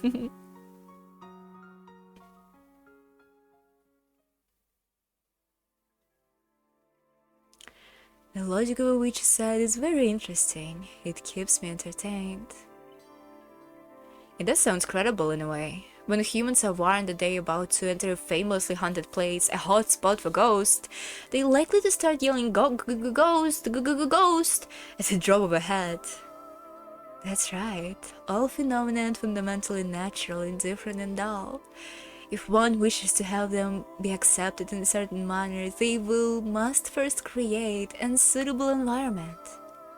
If a person had charisma, people will interpret what they do in a positive way, even when they screw up. You see, I guess in this sense, the Beata small effort aren't for nothing. If we were just the mentioned slog being undone, everything could be resolved by saying that someone forgot to look up, that it's some kind of prank.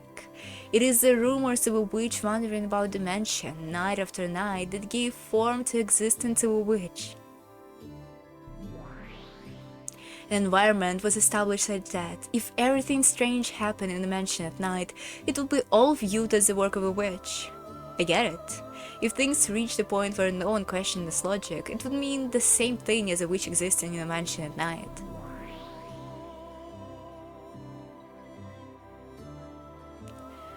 After the Beatas finished their mischief of unlocking and opening the window, they enjoyed the coolness of a wind and the brightness of a moon when became gold butterflies and disappeared into the darkness.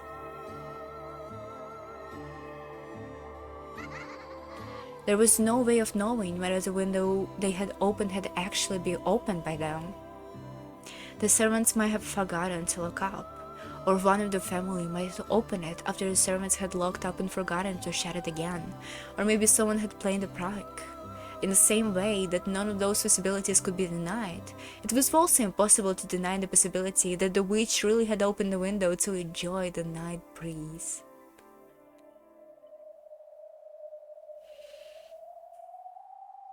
An outcome without an observer can possess an endless number of ways in which it might have occurred. Those humans who can only conceive of a single possibility are unable to imagine anything. If a tree falls at a forest, does it make a wizard sound? Nobody will ever know. Nobody will ever know. Absolutely worthless fucking bet. Those humans who can only conceive of a single possibility are unable to imagine anything. However, people who believe in the possibility of a witch can imagine that it was a witch's prank. When that happened, the scene of Beatrice's prank that we have just seen is etched into a fragment as a fact. That's one of the foundations of magic, decorating the process. With just a little magic, even a mass-produced stuffed animal can be reborn as a wonderful, unique stuffed animal filled with mother's love. I just like that we came back to this part. I really dislike it. If you doubt it, it will be burned by the anti-magic toxin. If you believe it, the magic will become the truth. Not all magic is bad. Maria Onesan was right. Good magic exists too. It's called white light. The power to repel evil magic may be necessary for a child of man. However, if it is part of love of human world not to burn away and defile love-filled magic. Well, good magic is the only kind I'm willing to allow. For all other kinds, the best remedy is to deny them and burn them away. A typical answer for a child of man. Getting back to the point, what all this tells me is that the ghost Beatrice, who had called the ruler of Rakijima's night, doesn't really exist. It's nothing more than a general term for any inexplicable occurrences that took place in the mansion at night. In other words, Beatrice isn't the name of a person, it's the name of a phenomenon. Whoa, Angie, so smart, so smart. If anything bizarre happened, it all became the work of a golden witch. Any environment in which there could be a witch is, in fact, Beatrice itself. That all piles up until we reach 1986, which is a whale where the culprit is hidden behind.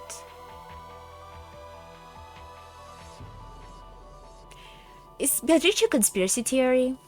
Like one person of servants just on purpose was doing all of this, right? And then they broke their leg, and then they went away.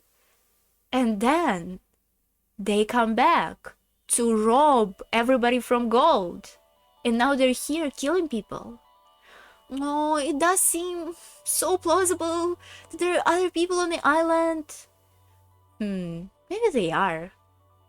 I kind of decided not to believe red text anymore, because it's lying all the time to me. Maybe they are a lot of people.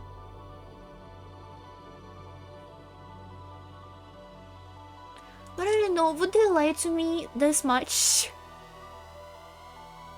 Oh my god, so much Beatrice. Beatrice is the elder. Oh, it actually says, Oni-chan. Isn't it kanji for Imoto? Isn't Imoto is a younger sister? Bad Japanese. A mysterious witch who existed even before the ruler. She has the same name as Beata, but she was not given the purpose of devoting herself to Butler, a mere shadow of a witch sealed away by Kinzo.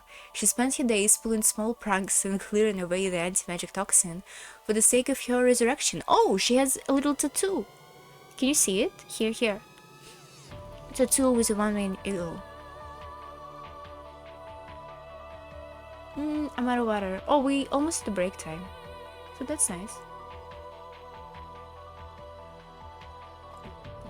Has many things in common with the evil spirit of Akujikijima, such a fear of spider-webs. She was the one who gave Shannon the golden butterfly brooch. The challenge is find the brooch.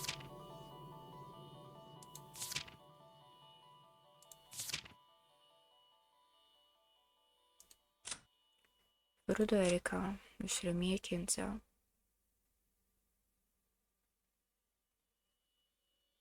Wait. Is Erika not real?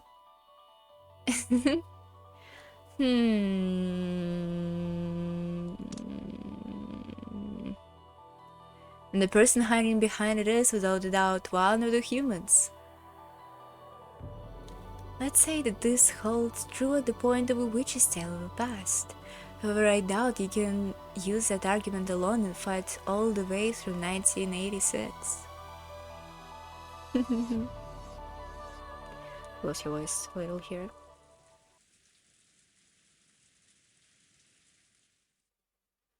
Ridiculous!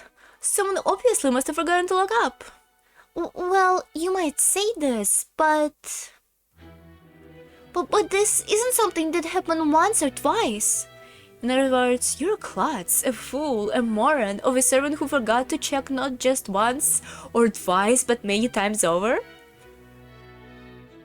Shannon isn't the only one. The same window was always open, even when other servants did the rounds. Yeah, Mom even asked me if I left the window open in the hall at night. I had absolutely nothing to do with it, but she still got pissed. Sheesh. I'm sure Beatrice wanted to gaze at the moon. It's a bit creepy to have this happen over and over again at the same window. Oh! The logical conclusion here is a window is broken, right?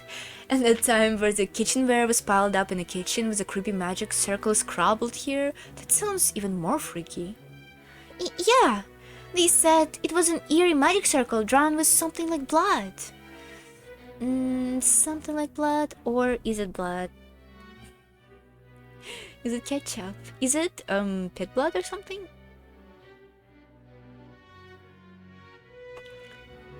Even since then, people have been scared to patrol the kitchen.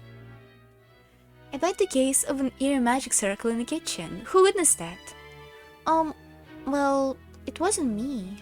I think I've heard about it from a servant kid who quit. There was Kumasawa in here. Ask Kumasawa. I wasn't on duty on that day.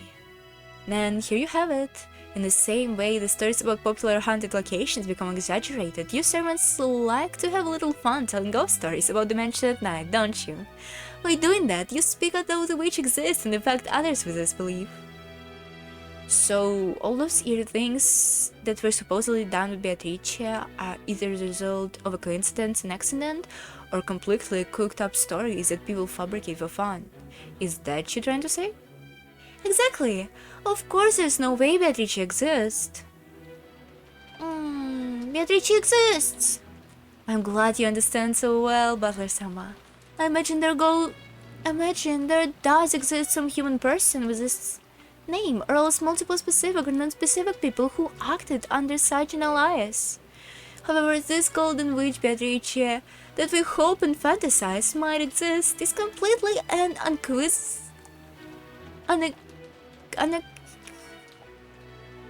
unequivocally impossible. Beatrice exists! I met her! Oh? Could you tell me about it in details? You met Beatrice? And did she show you magic or something? I saw her all the time. Every time I come to Rokijima, and she always showed me fun magic. Then the existence of a witch would always have been immediate effect on infuriating Maria. However, Erika, who didn't know to avoid the topic, had challenged her head on.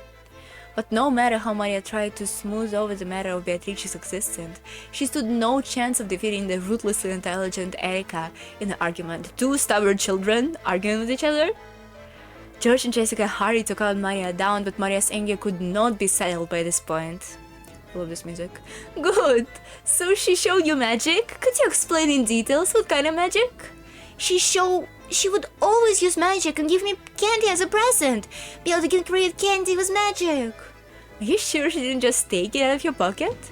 No, she didn't! It was magic! It was incredible! Tons of candy spurted out of an empty cup! Whoa, that's some awesome magic. That's right, that really would be magic. Yeah, it was magic! It really was empty! I checked inside it myself! Excuse me? What do you mean, you checked inside it? You're the rest, Erika-san. She's just a kid. Anyway, Erika-sama, would you like some more...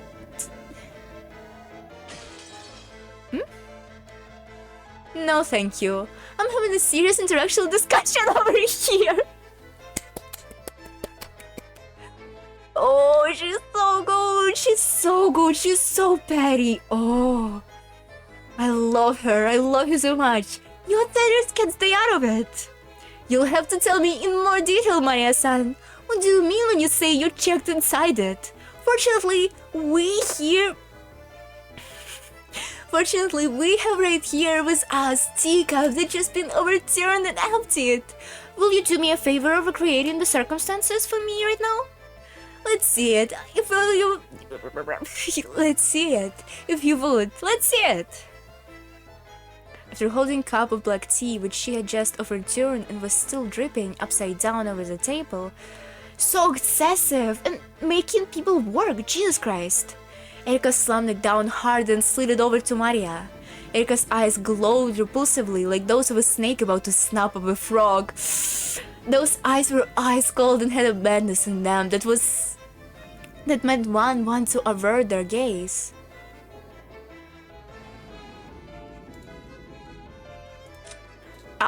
I needed a second to look at this golf thingies to look and think how would you put it in here. I needed a second to figure it out. Kinda silly.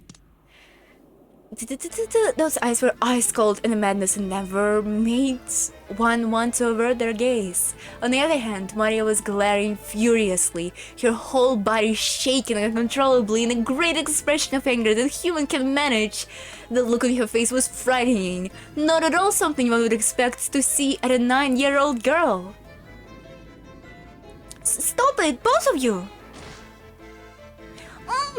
I'll show you what Beatrice did. Just like this. She took an empty cup and she put it upside down on the table. Yes, and then did she then immediately lift it up and candy flowed out? Incredible. That really would be magic. It would happen this way. But when the archers tried to go between the two and calm them down, but it was no use. The two violently pushed aside the other and glaring at each other, probably closed and their foreheads banged together. They repeatedly slammed down the upside down cup on the table. The sound of their foreheads banging together and the cup being slammed down shattered the barrier between reality and illusion. It was so loud. Oh. Fucking losers. I love it. It's magic, it's magic! They used magic to make candies appear. Then why don't you reproduce it for us? Founder of our sorcery, the witch of origin, Maria! Okay, I'm sorry, I'm too excited. We need to take a break, I need to pee. I'm sorry if we're cutting it in the middle of a moment, but I think they're just starting a really cool battle, so we're gonna watch it in 5 minutes. See ya! See ya!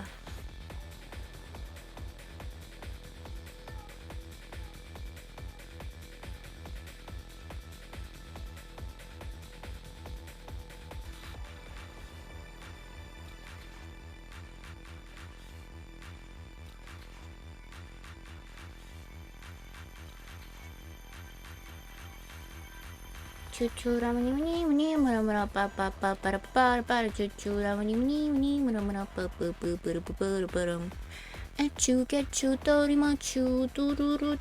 don't know the words. Great album, great album. My tummy hurts. My tummy hurts. Why does it hurt? It's weird. I was eating peanut noodles with cucumber. It was pretty good. It's not supposed to hurt. It's pretty natural food. Why does it hurt? Maybe it's gonna go away later. Medierica, the opponent is not worth your time. This battle is not worth fighting. Shut up, bell-jointed murder doll! Alright, how do you claim that the returned cup was filled with candies? Just turning the cup over won't make candies come out, because you have to use magic to make them come out. Piero can use magic because she's a witch. Oh yeah, magic. She used magic. How did she use magic? Did she swing a magic wand and tap the cup to make the candies pour out? No, she can't be it, right? Right? Beato is a witch, so she used magic. Magic is when you say an incantation and cause a miracle. You can use the magic that makes candy unless you say the incantation. Oh, sure, understood. Good, yeah, good. Let's see this incantation, let's see this magic. Come on, what kind of incantation would a witch use? What kind? Everything working? Everything fine? Okay. Come, try to picture it. The inside of the cup is filled with candies. Try to picture such a wonder. Oh, and then what? Look, the inside of a cup is filled with candy. Maria gasped and the overturned cup so tightly that it nearly cracked and slowly lifted it up.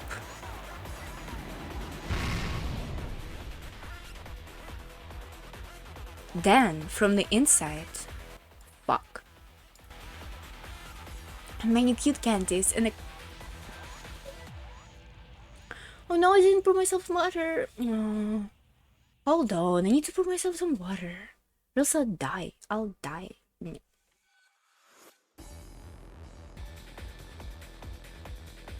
Oops, sorry. Then from the inside, as many cute candies as a cup could hold poured out. Maria looked at Erica with a full smile as though saying, that showed you. Good. Is this what you call Beatrice's magic? Planor!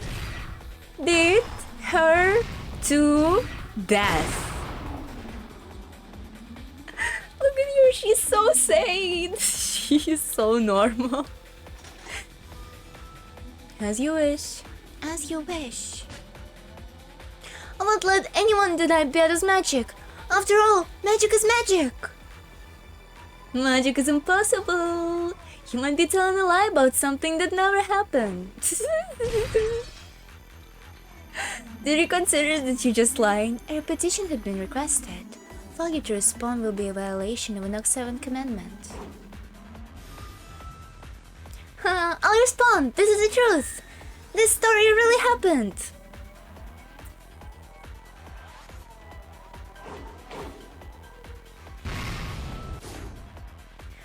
This wouldn't have anything to do with a trick in an actual copper table, making the chest the side of hand, right?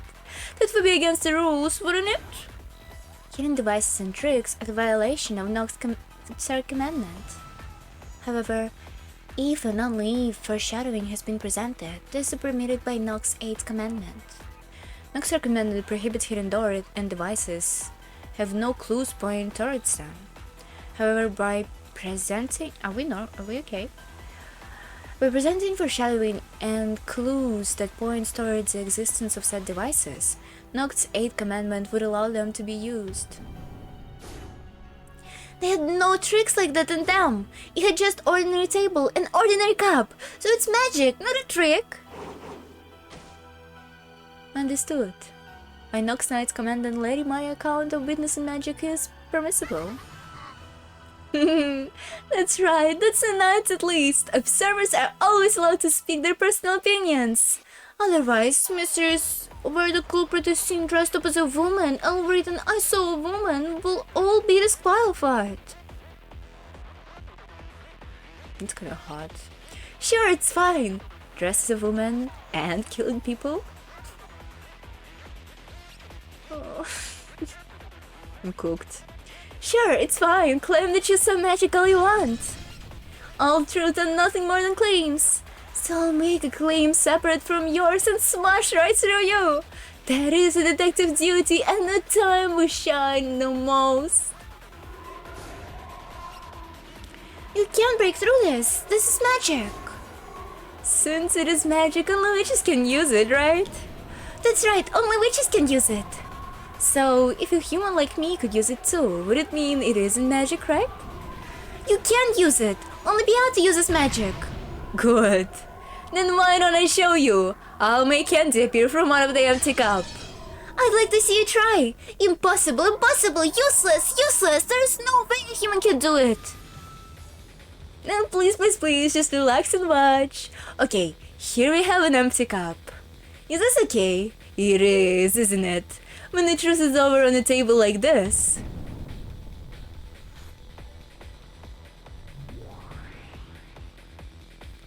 Let it be known that this fight has no point. I'm gonna die. It's so funny how she battled with like a 9-year-old to death. Oh my gosh, she's amazing. Such a fucking fun character. Jesus Christ, I'm having a blast. And those two just super logical adults here, like, yeah, it doesn't make any sense, but oh well. Okay, I'm going to say the incantation for creating candies now. In fact, don't we say it together? Come, try to picture it. Inside of a cup is filled with candy. Try to picture such a wonder.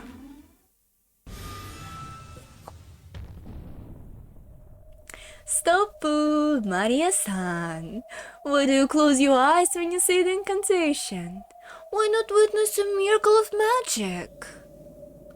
Humans are stayed by the anti-magic toxin. If a lowly human saw it, the miracle of magic would be wiped out of existence. That's why there is a rule that says lowly humans have to close their eyes while using magic. I see, I see. Okay, I understand the protocol used by humans performing magic. In other words, not have once you ever witnessed the moment the magic happened. Isn't this right? Look, it's done. Please, lift up the cup. After all, I've used the magic to make candy disappear. There is no way someone who makes fun of witches could use the candy magic. Then, if it actually did work, all the better. After glaring at Erika with the utmost of malice, Maria slowly stretched her hand out towards the overthrown cup. There was no way that Erika, someone who made fun of witches like this, could ever use magic. There was no way that there'd be candy here. So, how it looks inside? And there, in a cute wrapper, lay a single candy. See? This is magic, right? Erika smiled gently. A look of disbelieving shock rose in Maria's eyes. alone with the envy for this person who could use the same magic as Beata. Look at Erika! She win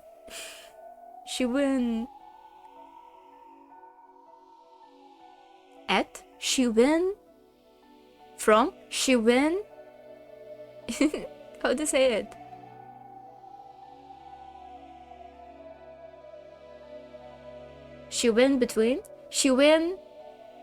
I'm stun locked. She defeated 9-year-old. She's so happy. Erika, you can use magic too? See? It's magic, isn't it? What I did here. Yeah! So in other words, Erika smiled pleasantly. She and Maria had finally reached a deep understanding. Did they? You're a moron! Well, you had your eyes closed, so just lifted the cup up and tossed the candy in. Call it the magic? That's just third-rate trick! Here's my blood truth as a detective, and now, as the Witch of Truth, I present to you my red truth. Your so-called candy magic is nothing more than a sleight of a hand, a mere trick that the fake witch calling herself Beatrice or whatever claims this magic. I mean, seriously, did you really get fooled by such a dumb trick? The magic your perspective speaks of can't be trusted in slightest. Everything you ever thought was magic was just a trick that you didn't get. There is no way such a thing was magic. There is no way magic exists.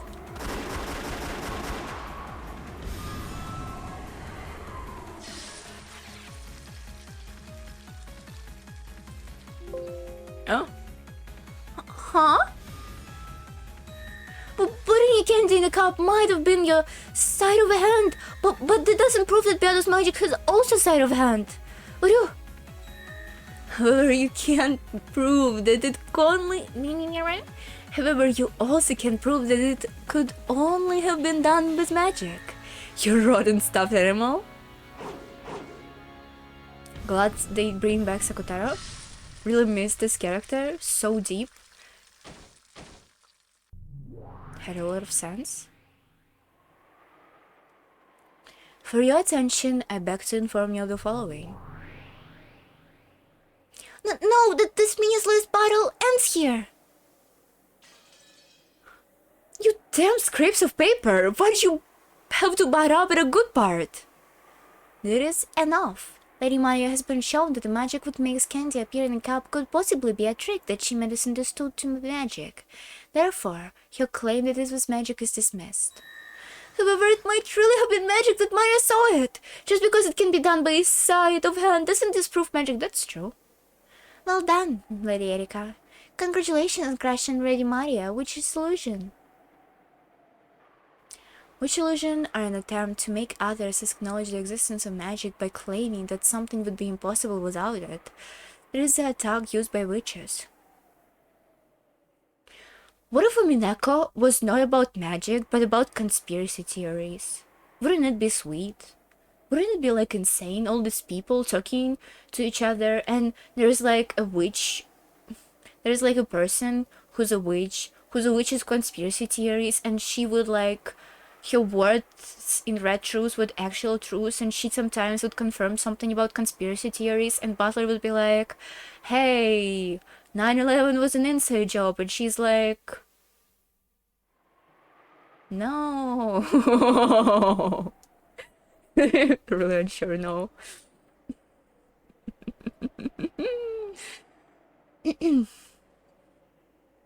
That is the attack used by witches. If someone can argue back and say that it would be possible without magic, the witch's illusion is defeated, and the witch must retreat. The magic that Maria claimed to have seen had the possibility of being a trick, so it was unqualified to be acknowledged as magic.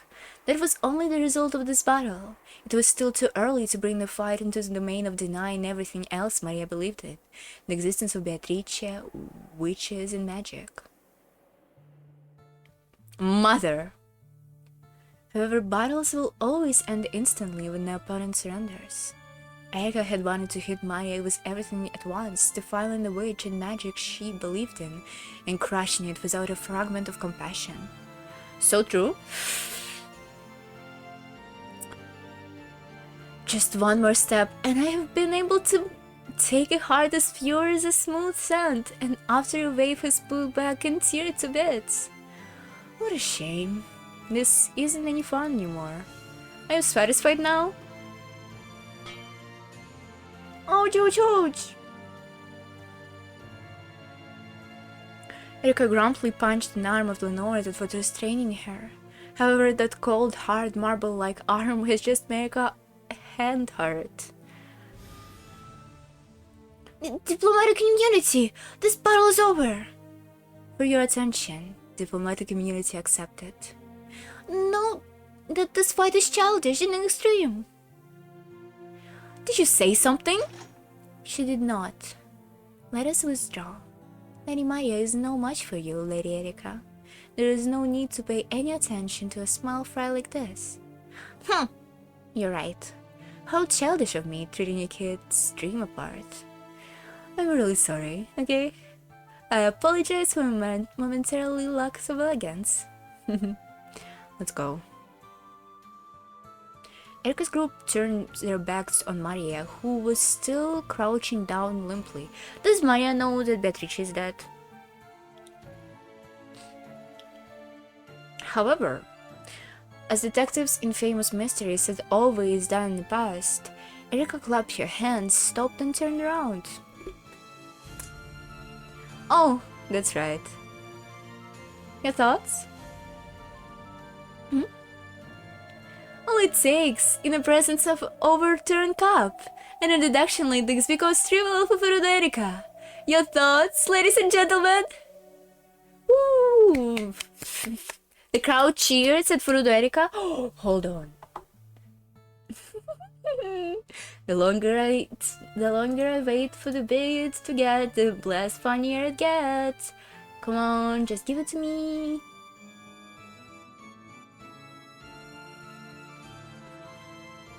I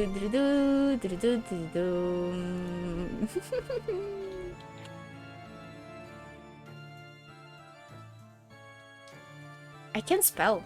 Did you know? Did you know that I can fucking spell? Okay.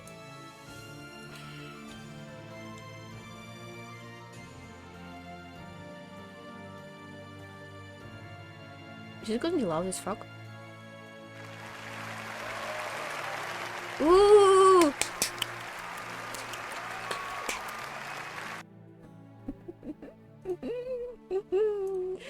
I'm losing my mind. Shouldn't Maria. Erika's merciless words gorged themselves into Maria's heart once more. Erika laughed, leaving an evil laugh behind her.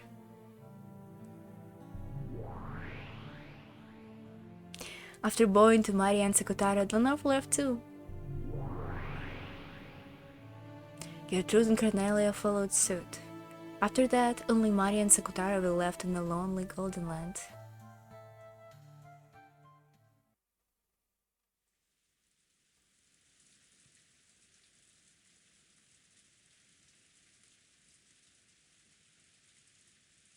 Did you saw how this rain come out from the sky? It was like an image that they kind of shrink down and it became like, stop saying like, and became a pattern. That's so weird.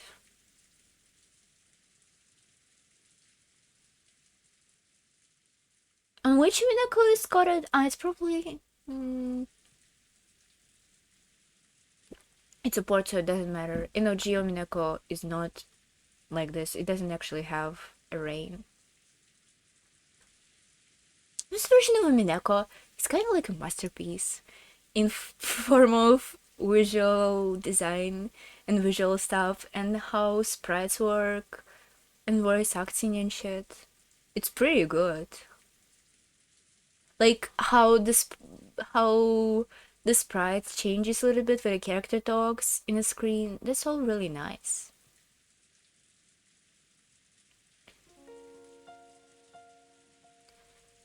Not a masterpiece in the writing perspective, though.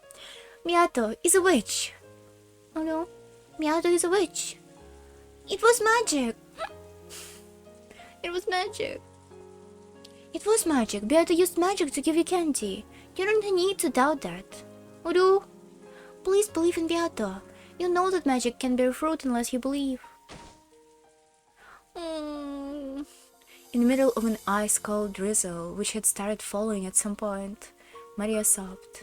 Trying to at least protect her from the rain, Sakutaro used her large sleeves to cover Maria's head, and stayed here by her side.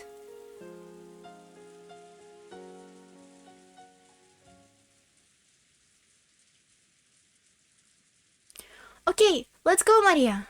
Let's play cards together in the room upstairs.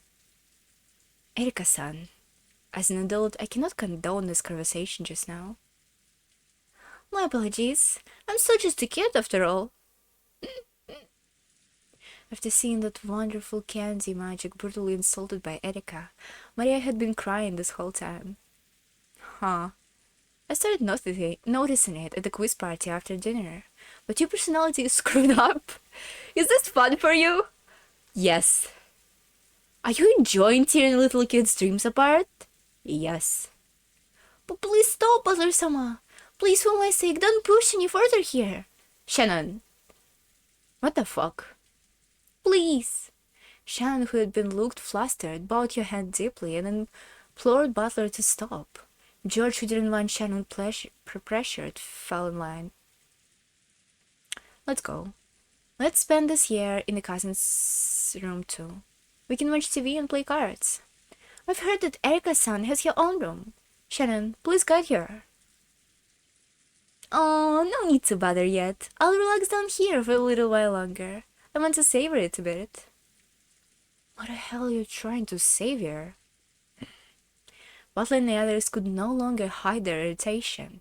They had no obligation to entertain their uninvited guest any further than this.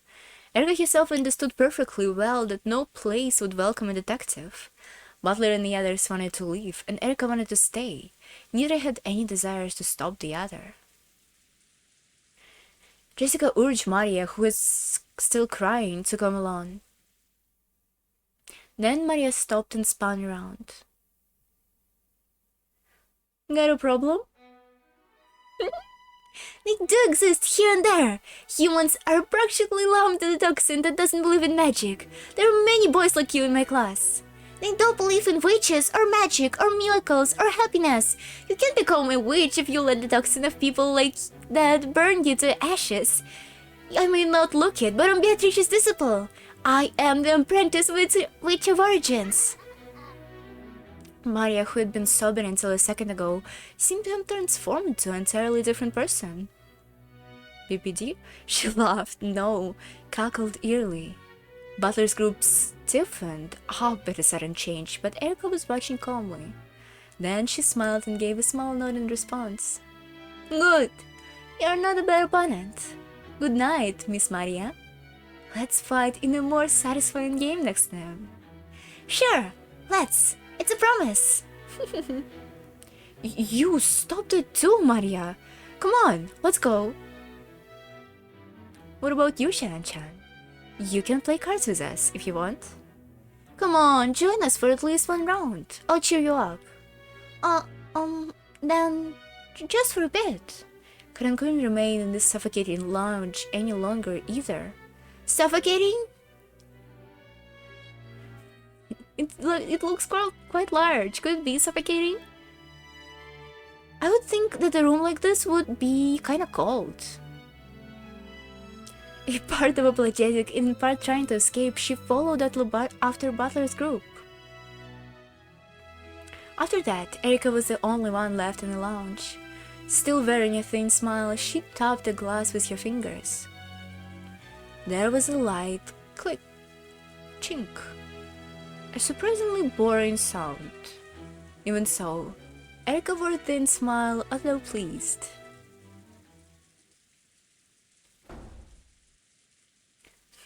Sorry to keep you waiting. I was just in the bath. Oh? Where is everyone? You just missed them. They went upstairs. I'm the one who called you here. I've heard that you know a lot of stories about Akujikijima and the Witch of the Forest. Yes, well, they're tribal stories, but I don't mind in the slightest if they're tribal. Would you like a drink to follow your path? Even I like to be helpful every now and then. Erica stood up, opened the refrigerator behind the counter, and put ice into the ice pail. The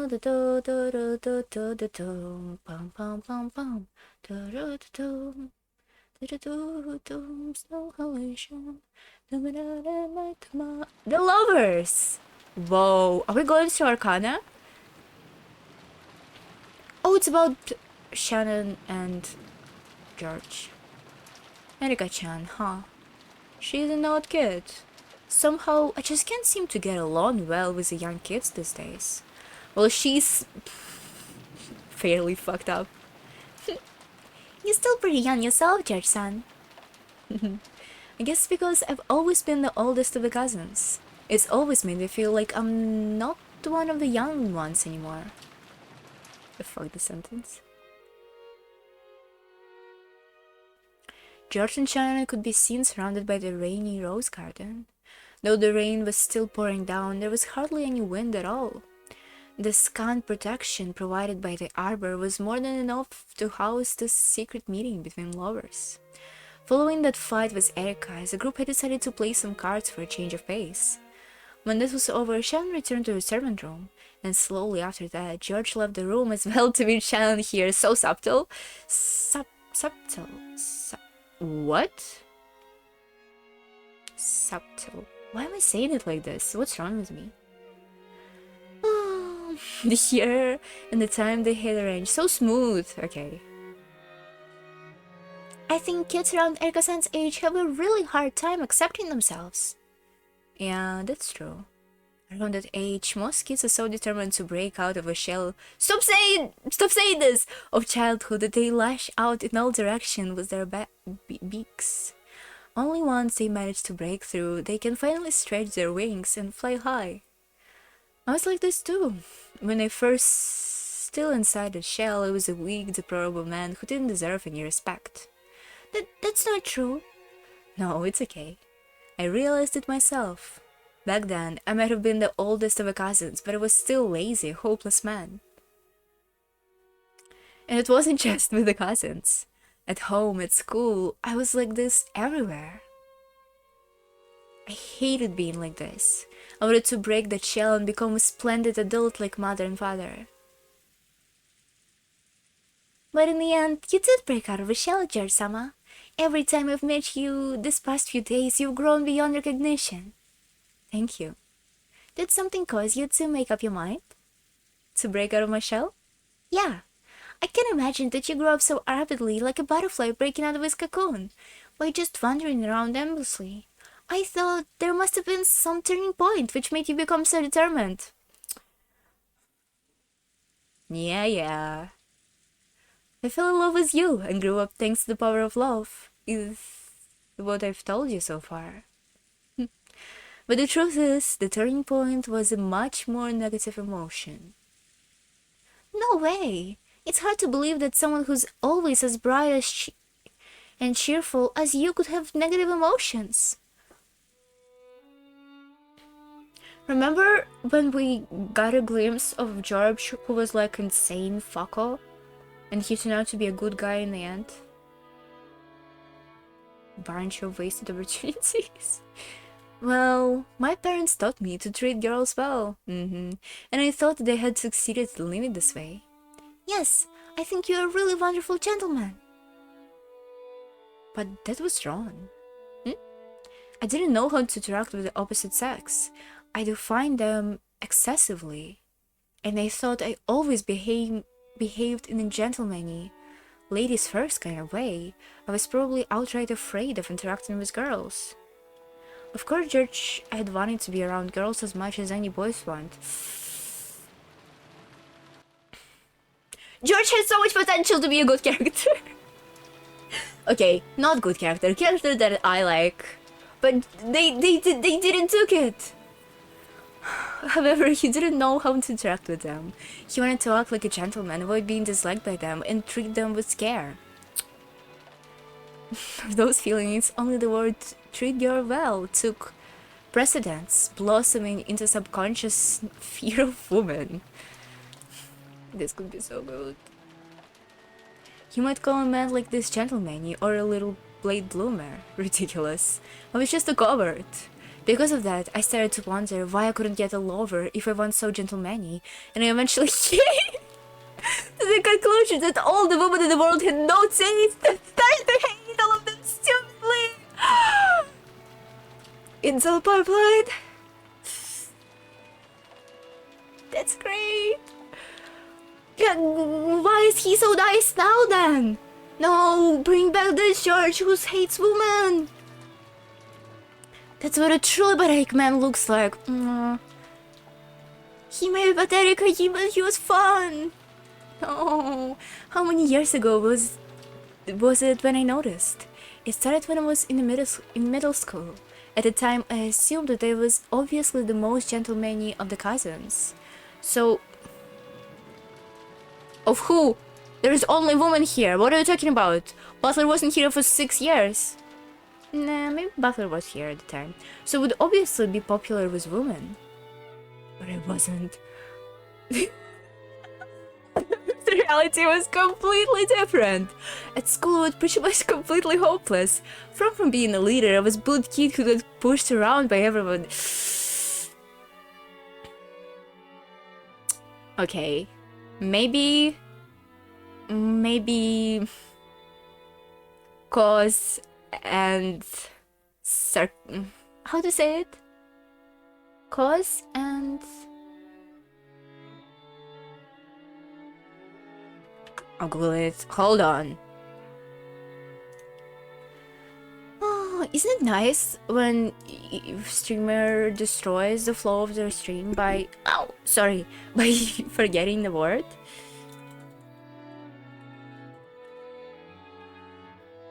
Doo-doo-doo-doo.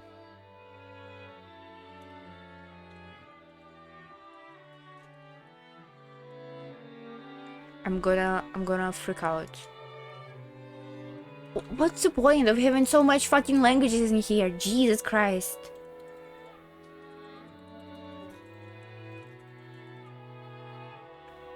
Cause and effect. Yeah, maybe cause and effect here is different. I forgot word effect. I'm sorry. I was a bullied kid who got pushed around by everyone. At the time, I figured I was just a capable and adaptable man who could keep in perfect tune with his surrounding. How stupid. Yeah, maybe he became kind of like... Maybe he disliked women not because he had this mentality, but because, you know, he wasn't well-liked in the first place. Sure, I might have gained some measure of trust from girls. However, not only was there no one who would become my girlfriend, I didn't even know any girls I could call a friend. Of course, I was a man who always took a step back from girls under the pretense of ladies first. Who would ever want to stand behind such a negative, unmotivated man? Yeah. That's not nice development.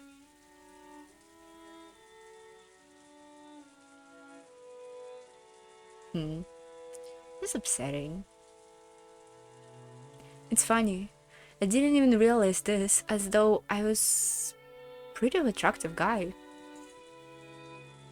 I can't even understand how you felt. Just because someone put a lot of hard work to look attractive to opposite sex, it doesn't mean it will necessarily work out as they're planned. Said a woman. Am I right? Oh my god! I'm sorry. Oh? Has this happened to you too, Shannon? Of course! One time I wanted to catch a boy's eye so much I tried to put on makeup even though I didn't know how and embarrassed myself. I remember a lot of embarrassing failures. Huh.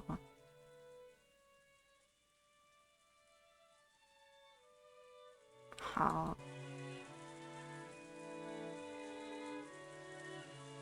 This person that made me finally get over my conceit and open my eyes was you, Shannon. No, it was all of you. What was the turning point for you, George-san? Flashback? Envy, probably. That's unexpected. But envy for what? Oh, it is flashback! I say you and Butler-kun having a really good time talking. That made me envious. When you were at the middle school, Butler was even... What are you even talking about? Jesus Christ. Me and Butler-sama? Shannon raced through her memories, trying to find a conversation that might have made George envious. You and Butler, though. Haha, it probably seemed tribal for you too. However, it still made me envious. I don't want Butler-kun to hear what I say next, no matter what. Can you promise me? Oh, of course. Wait a second! Is Butler make him tell that? He's so annoying! Jesus Christ! He was like, oh my god, every man is secretly wants to be me! Like, what the fuck?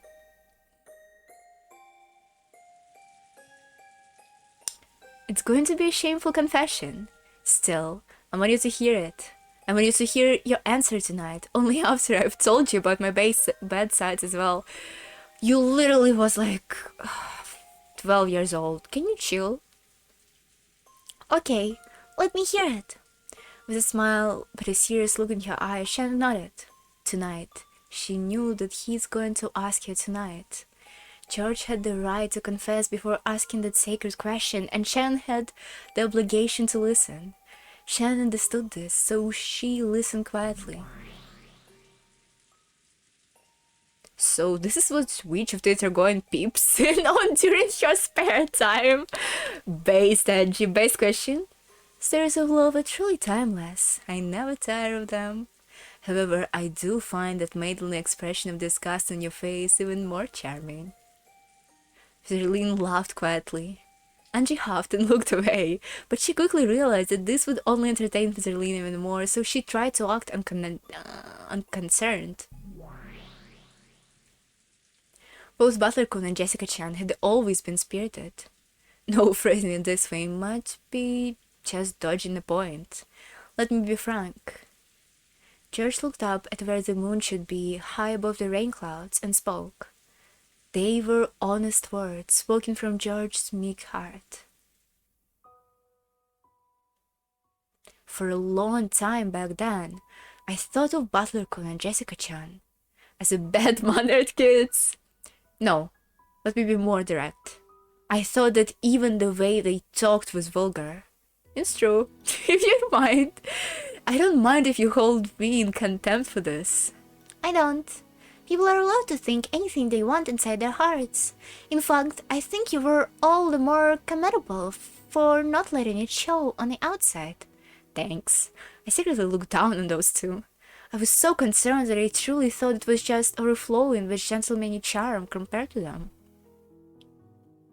Even though they trying to show different sides of George, I still don't like him. He's such a dull character for me.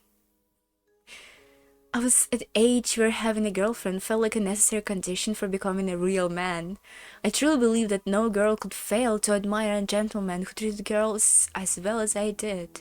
So I really did assume that the girl I knew were attached to me. I thought that Butler-kun and Jessica-chan, who always joked around and spoke in a rude, vulgar fashion, would never be able to get a boyfriend or a girlfriend. I might have used that argument to describe myself, but I still couldn't get a girlfriend. I was a fool. They weren't inferior to me at all. I was the inferior one with my deification of the opposite sex and my fear, which I hid under a guise of ladies first. That's been Butler's and Jessica's personality from the beginning. True, they were rude, and one couldn't have called them gentlemanly or ladylike. However, they did have the power to interact without worrying about their sexes. In fact, you might even call it their charm. I sort of understand. People like Oni-chan and Jessica Oni-chan can get along with anyone, whether the person a boy or a girl. Apologies to George and Nichan, but guy who tried too hard to act like a gentleman, I find him a bit creepy. So true. Nice guy. Bullshit. Yikes. It's like they have delusions about women or something. People respect it when someone they are distant from the boring and heartless. However, they only like that person because he or she doesn't get in their way. No human being would want to deepen their connections with a boring person. Of course, no idiot would want to be friends with an unmoving and speaking telephone pole. I would. However, unmoving and speaking is exactly what you want from a telephone pole. That's it. It seemed as though George finally discovered that he would be viewed as an attractive man, no matter how superior he was, and that he had been treated like a telephone pole the whole time.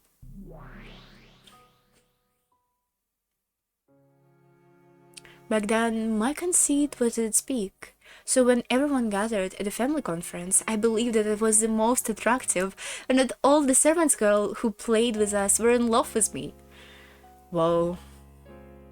I mean, that's okay. When you're a kid, you think stuff like this, no?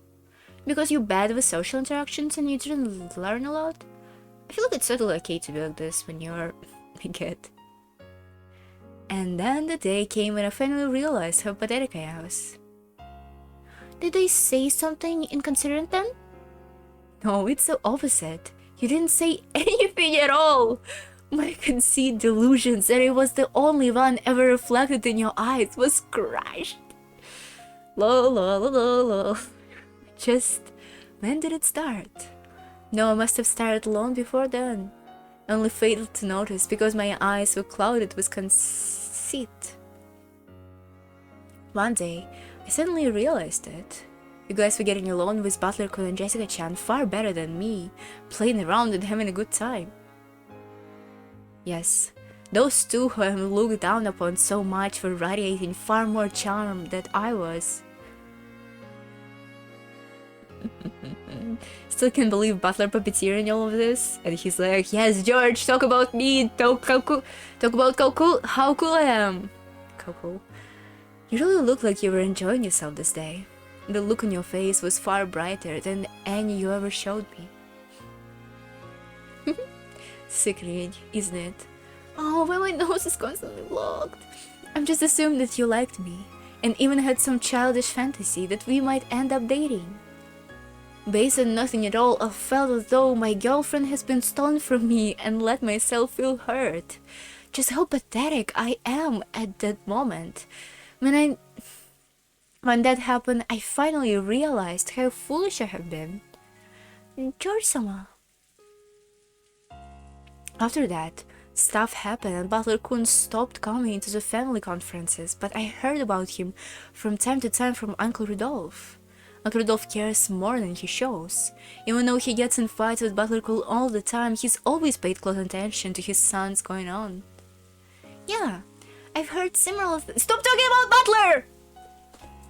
And even Asuma-sama, despite of how alike they were. She was sure that Rudolph-sama's blood was to blame for all the trouble caused by Butler-sama's popularity with girls at school.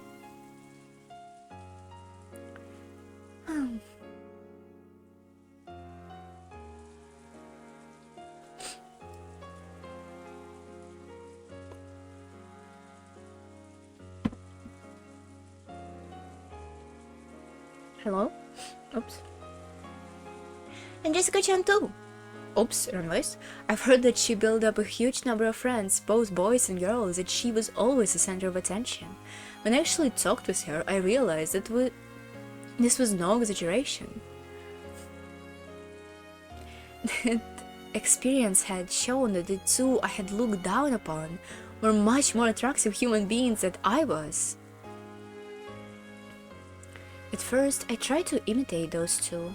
It was pretty ridiculous. I thought that by joking around and speaking rudely, I could get the same charm they had. You did that? It's a bit hard to picture. It was pathetic. I wish I could forget the time for the rest of my life. In any event, I quickly realized that I would never gain any other charm by imitating them like that.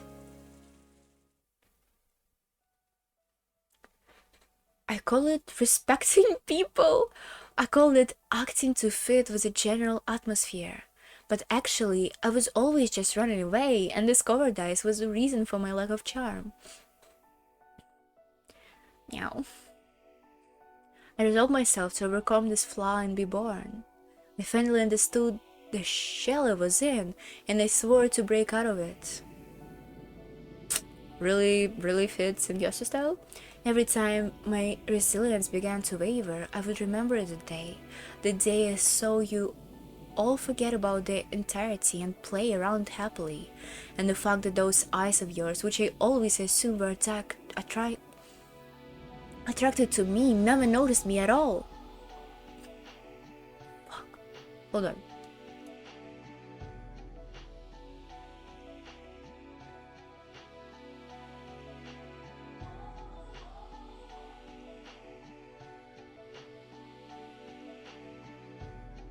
Jesus Christ. I made enough. Doesn't help me. This time I would really make you to take notice of me. Oh my god. My nose is so blocked. Hold on again. Sorry.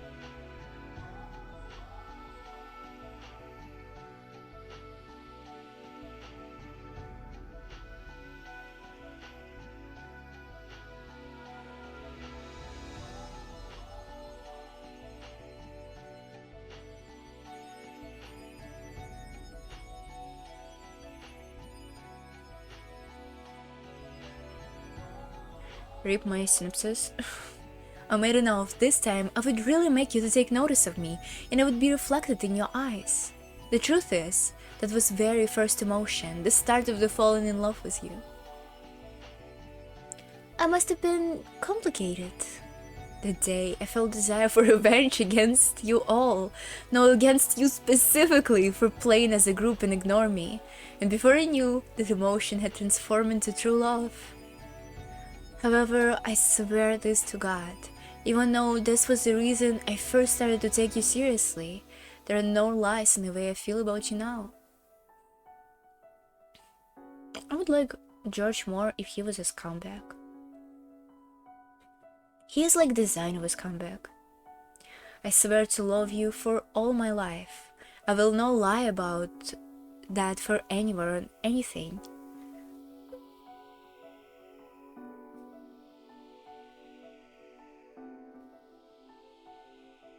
And I am prepared to take you as my wife, even if it means having the entire world as my enemy.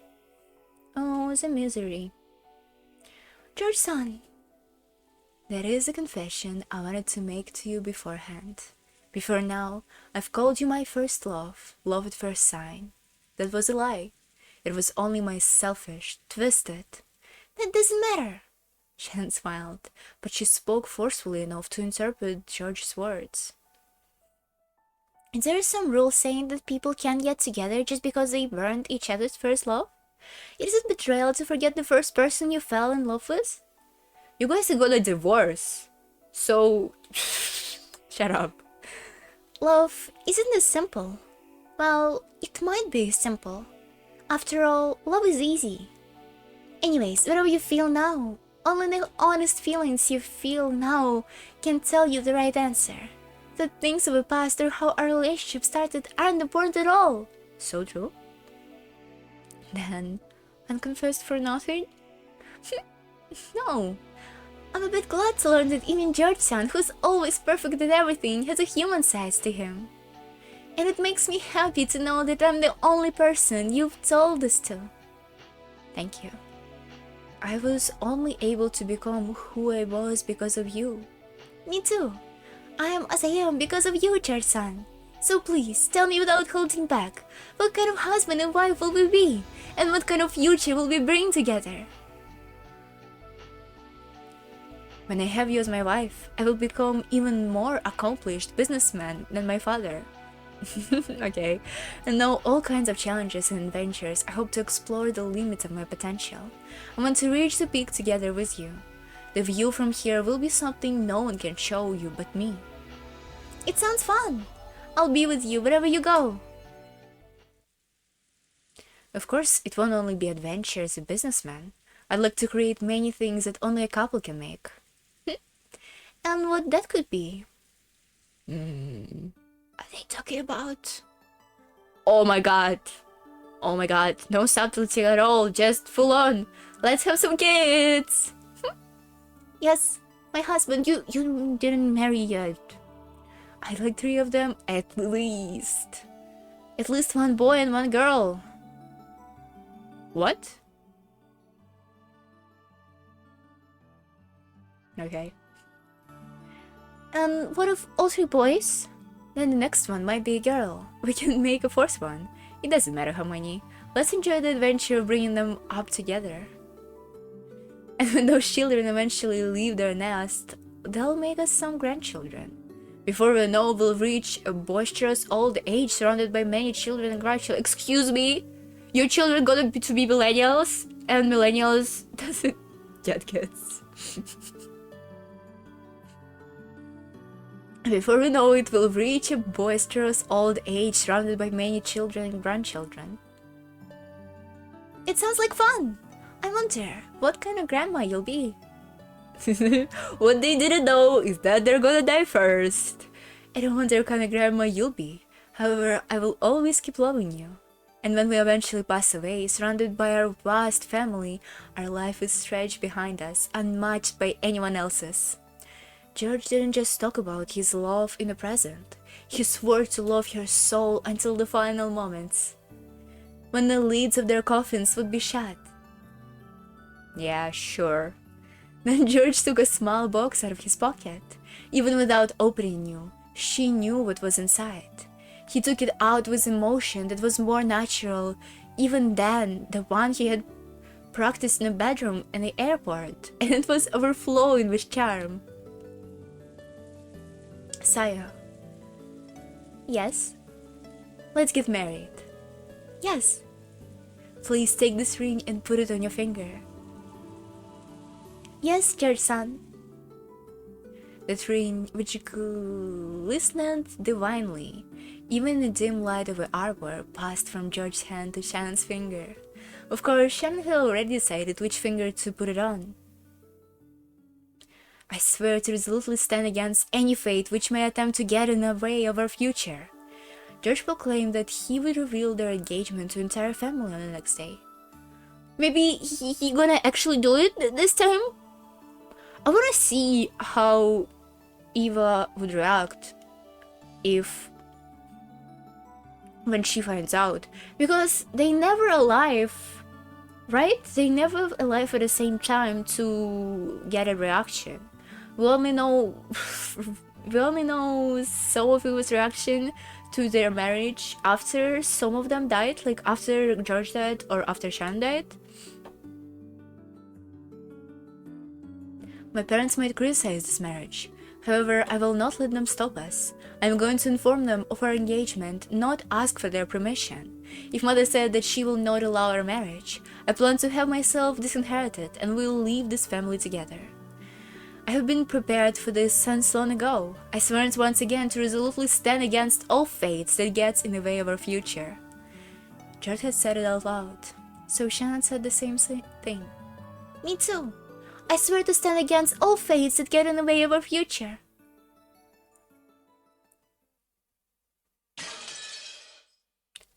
Huh? Butler son! When will the crime start? I'm just about had enough of this love show. Be quiet and watch. Sure, fine.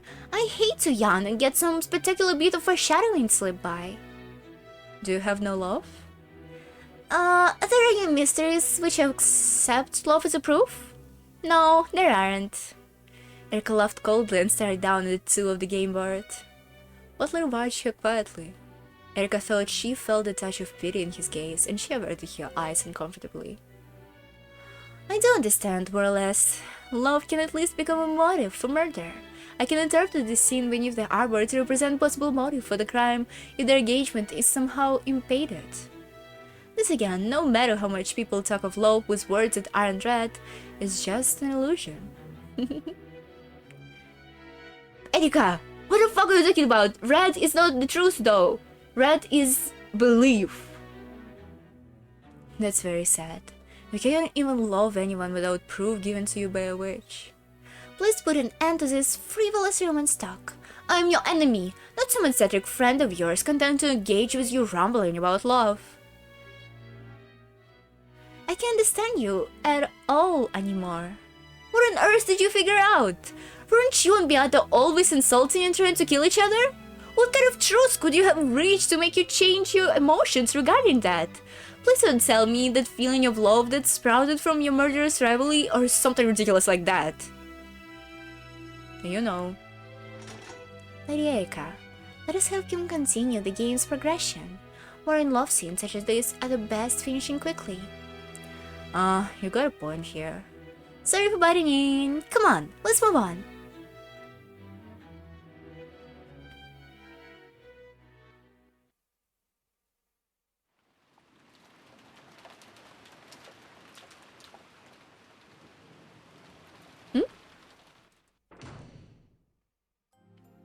It's Shannon. I've come back. The log for today hasn't been filled out yet. Yes, I'll do this right away. Karan-kun, thanks for keeping an eye while I was gone. There was a pretty long break. Karan had already noticed there was a silvery glint coming from the ring finger on Shannon's left hand. Then I'll retire. Please do not hesitate to wake me up if anything occurs. Good night, Kenshi-sama. Genji disappeared off to the waiting room. After that, only Shannon and Karan remained. Thanks for giving me some time. I'll be staying here so you can take a break now if you want. In other words, it's my turn now. No, are they still fighting? Can they not? Why two bad bitches? Don't put two bad bitches against each other. They both can have love. Why is this a turn? Why is this a turn? Yeah. Sorry, but we aren't going to lose. It's not a game! Why are you like this, guys? Like a sibling rivalry or something, I don't know. And I won't lose either. Even though you've always been a coward and let Marie take the lead until now? Wasn't it you who taught me a lesson? What did I teach you? The past is immaterial when it comes to love. The present is all that's important. If that's true, then I think my present is no way inferior to yours, Nessun. Shannon kind of glared at each other with his serious eyes. Why are they like this? The spirit of tension vanished when Shannon chuckled. Yes, that's good. You and Melody have to give it your all. If you end up together, make sure you blind up a relationship wonderful enough that we can cheer you on with all our hearts. Well, you do have a huge lead on me. Nothing be done about that. That's what you get for your cover days before now. I know. This is my son. Shannon and Kanan fished around in their pockets and drew out two small things that glittered gold.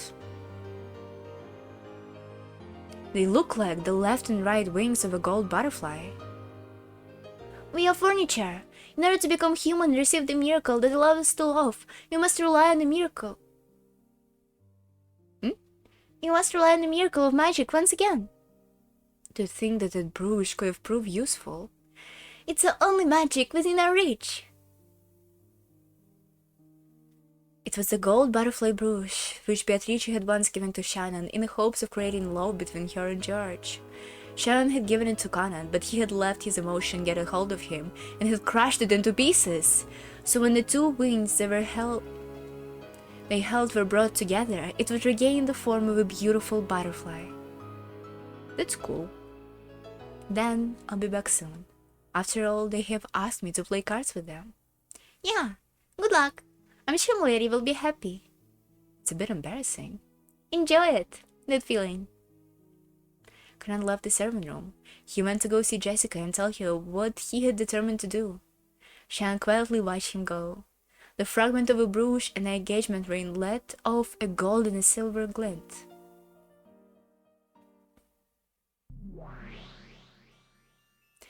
That takes me back. There is something I gave Shannon, if I recall. I always wondered where they disappeared to after Conan stepped in it, but it seemed they'd still had it all this time. That's a golden butterfly brooch, isn't it? I read about it, magical brooch that can save a love relationship in Federal Incense book. And that had been the first moment that Beatrice, witch of the forest, met with a human and given them her power. Bit by bit, she had ascended from mere ghost to a ruler of a mansion at night, and by making the ceremony believe in her, she had wiped away the anti-magic power. And then, it eventually became possible for her to appear openly in front of Shannon, whose magic resistance had grown partially low and who had begun to believe in the existence of Beatrice. To Beato, who had been unable to interact with anyone for many years, this conversation with Shannon must have been especially fun. That's why I generously gave you a butterfly brooch. I was quite in good mood. It is no common thing for a heartless witch such as myself to be so gracious. But it's wonderful! You brought a pair of future lovers together. You mean 2 pairs? Of course, I did not do it to pamper them. It was in exchange for smashing the hateful spirit mirrors that had represented my magical powers. Thanks to that, I was able to regain much of my power all in one go.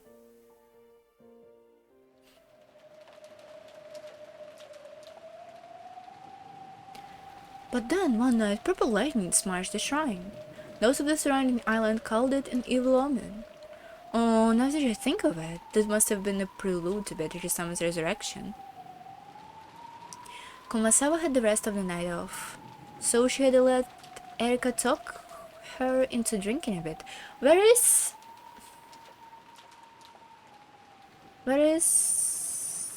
Goda and Genji? Not Genji? What's his name? Doctor, Nanja,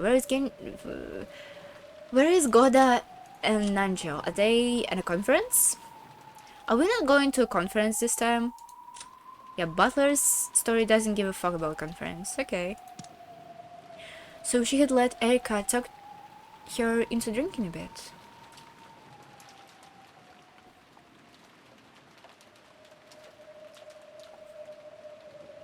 Oh, Kumasawa is drinking. So she had let Erika talk her into drinking a bit and was chatting about the legend of Akuji Kijima and Beatrice in a happy tipsy mood. Erika would nod from here to time, but she listened very closely. She wasn't actually taking notes, but she had gathered the information on the whiteboard inside her head. Then she frowned as though noticing something out of place and held up her hand. Wait a second. Yes? That shrine was built by a traveling mountaineering ascetic to seal up the evil spirit of Akujikijima. Isn't this right? Yeah, that's correct. It was one who possessed a vast supernatural power and who placed the power within the mirror. And placed it within the shrine, the sacred mirror, to seal the evil spirits. Something feels off about this. Why would the shrine to seal evil spirits of Akujikijima also seal Beatrice? Well, that's, because of the power of a sacred mirror? I see. So this is really convenient sacred mirror that works both on evil spirits from east and witches from west. Got it. Nah. Maybe all the magical powers are the same if we assume that magical power are existed. So even if tradition is different, they still can be like the same creatures. Right? It's like, you know, different cultures has kind of similar mythology because of the influence and because sometimes they just noticed similar creatures. Like the dragons, the legend of... The theory of how dragons come out to exist was that somebody mistook a huge lizard for a dragon and it was like spreading rumors around, but we have dragons in a lot of different cultures.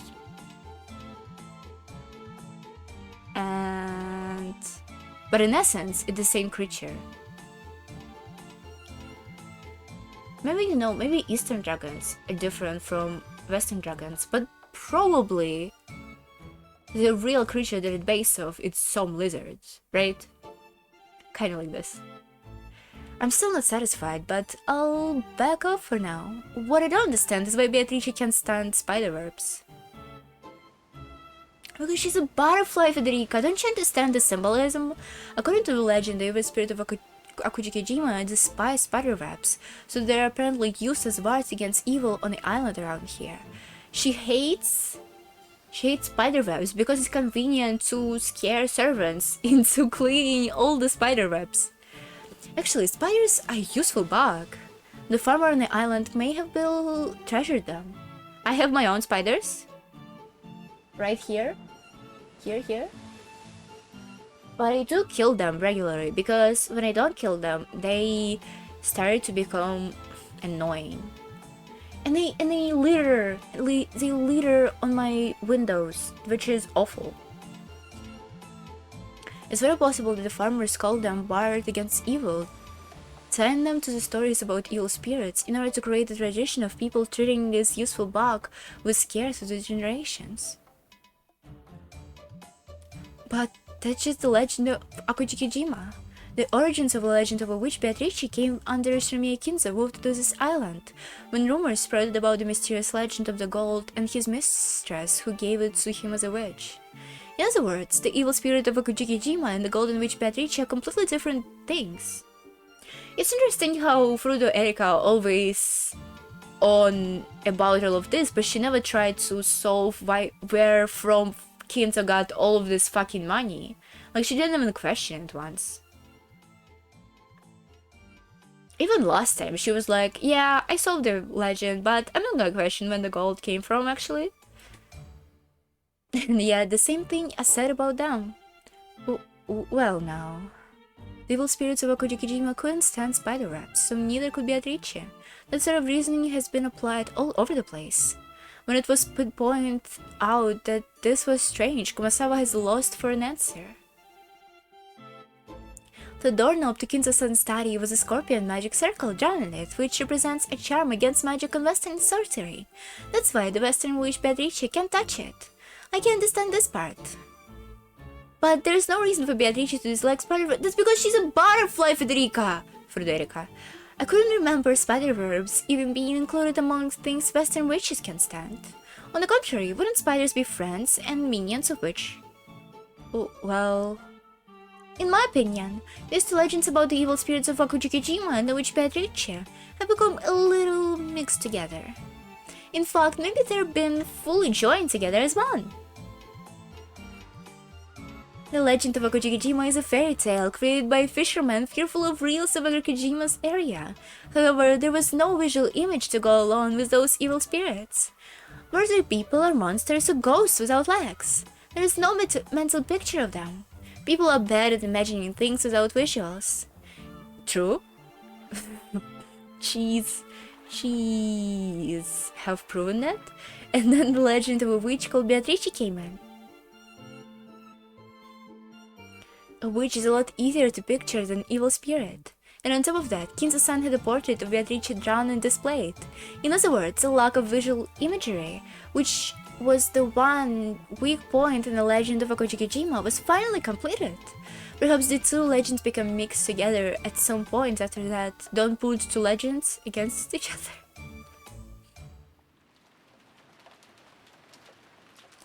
Well, I wonder. It's a bit confusing for an old lady such as myself. Based, weaponized, what's the word? Weaponized arrogance. So true, Kumasawa, you go girl. Kumasawa laughed to smooth it over, wiping away a cold sweat. She might have seemed confused, but she actually did understand what Erika was saying. In truth, she did have a rough understanding of how the legend of Akujikijima, which had been around before Shirmiya Kinza had come to Akujima, and the legend of the Golden Witch, the story of a woman who had given Kinza a vast quantity of gold, I should stop, has changed over time. She didn't want to admit it, but she knew. Beatrice's backstory, that she hated the spirit mirror spider-webs, had actually been based on ancient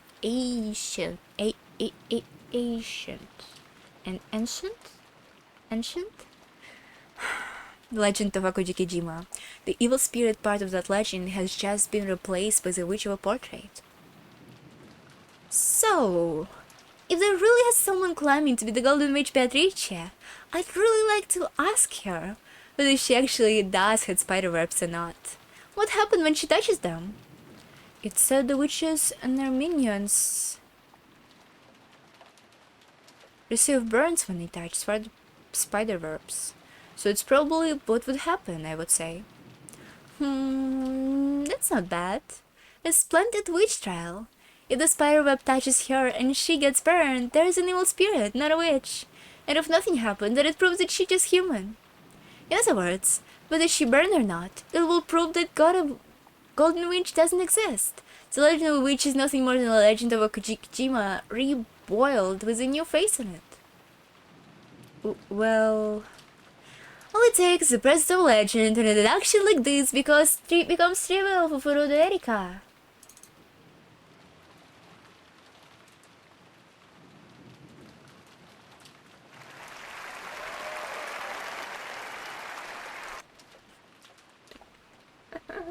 It's not a good laughing track. We need like a good track. We need like Nickelodeon type of shit. Where like, woo! Or to have a soundboard. Your thoughts, ladies and gentlemen?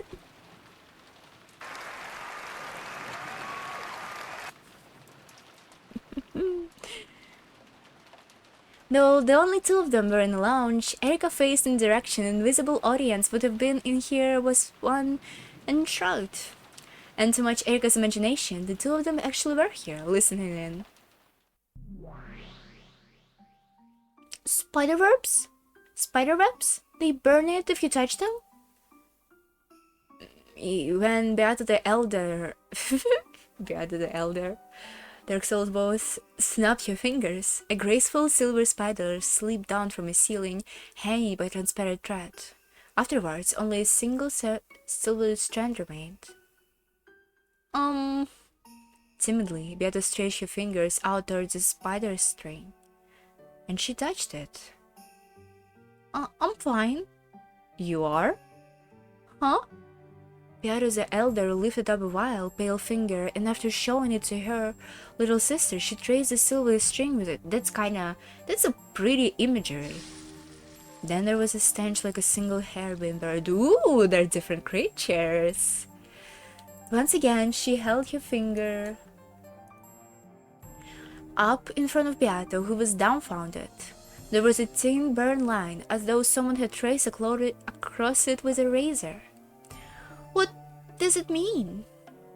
That's what I would like to know. That's what I would like to know. Why are you unharmed? I don't know. That I don't understand is why you get burned by touching a spiderweb. I didn't know.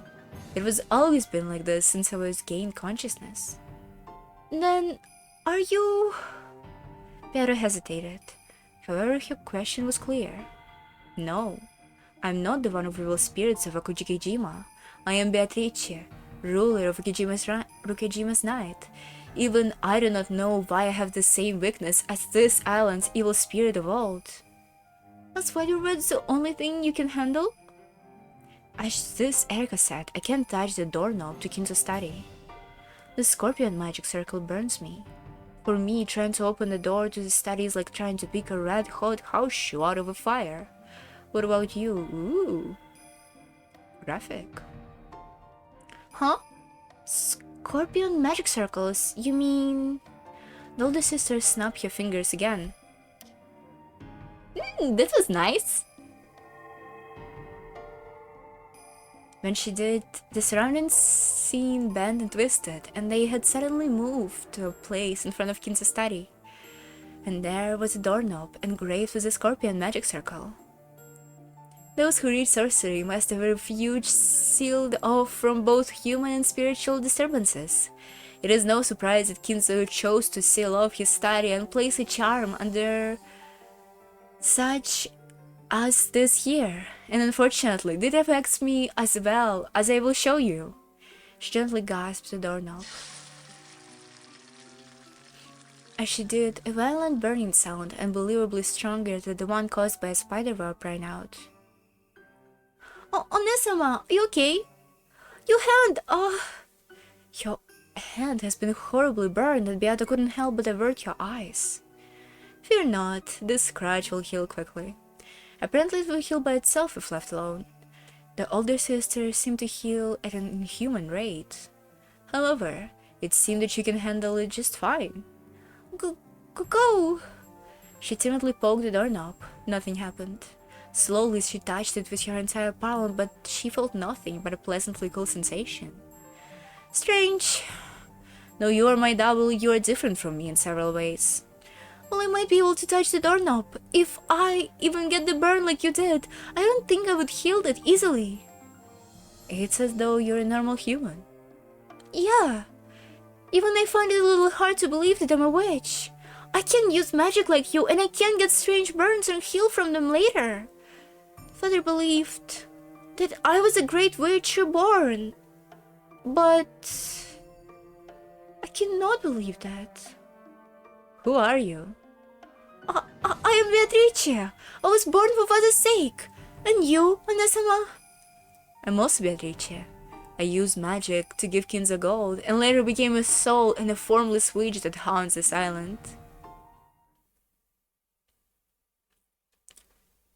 Just who on earth are we? Unlike me, it seemed that you possess a body. Huh? Really? Yeah. It occurred to me while listening to that Erica person. I am a witch who can use magic but has no body, and you're a witch who has a body but can use no magic. Eventually, perhaps we'll become one, each feeling in the same what the other lacked, and become one true, complete Beatrice.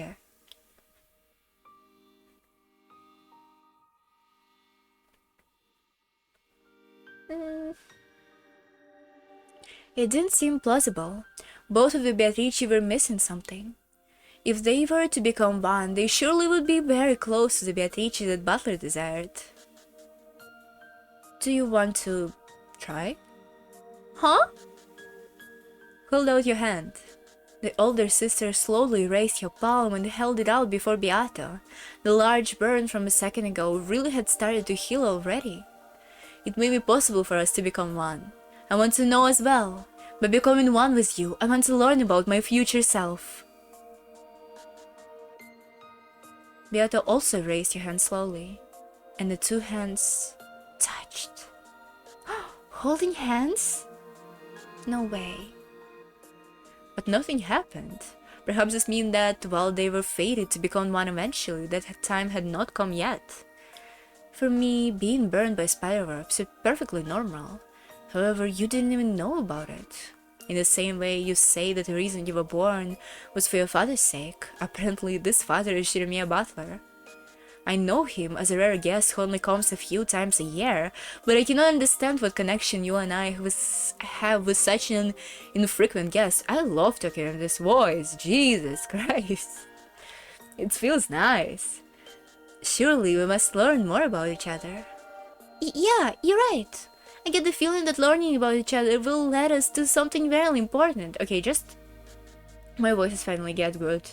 It's just pleasurable to talk. On the other side lies a single future Beatrice. No, it may be more correct to say that this is the true form that we're supposed to possess. With their hands still joined, the two Beatrices swore to fill the part the other lacked. Time for the third Beatrice, they're going to go into another portrait, and it's going to be new Beatrice, and regain their single form. Bit by bit, Beato was walking down the path that led to the former Beatrice.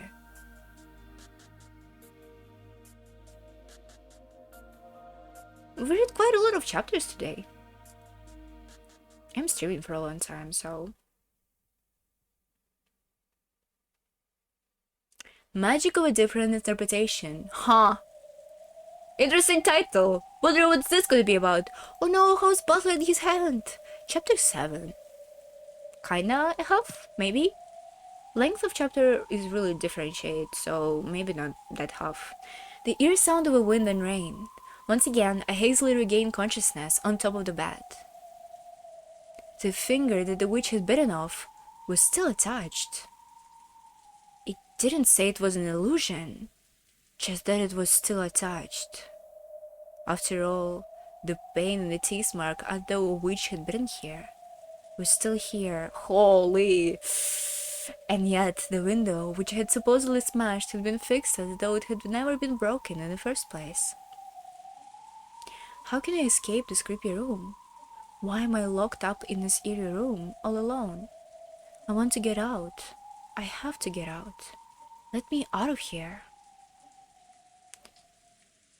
Is Butler that we seen right now not a real Butler? What is going on? It's so weird. Timeline is all fucked up. The door was sealed with a firm chain. I could open it a crack, but only enough to peek out into a corridor at best.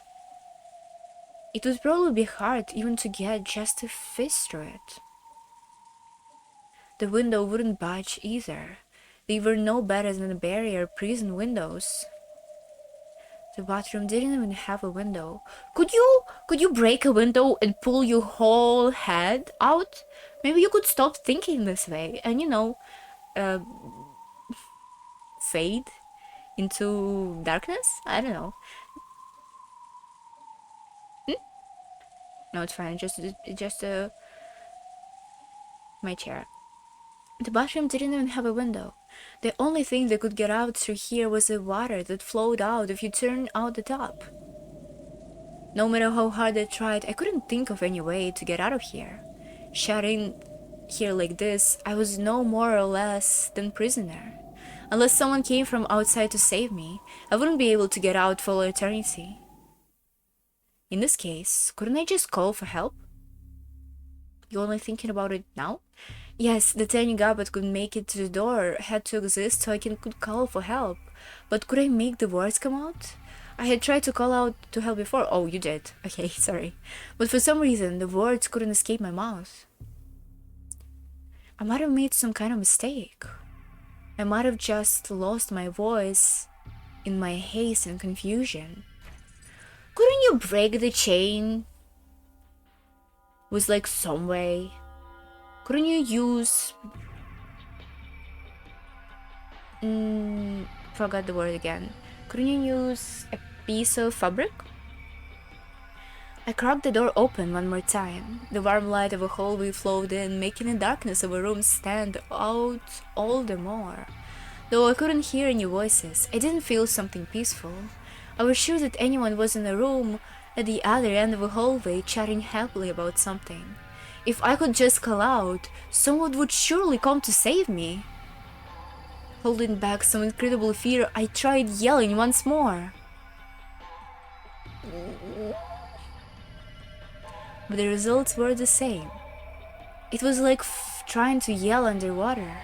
All I did was get out of breath, unable to call out in the slightest.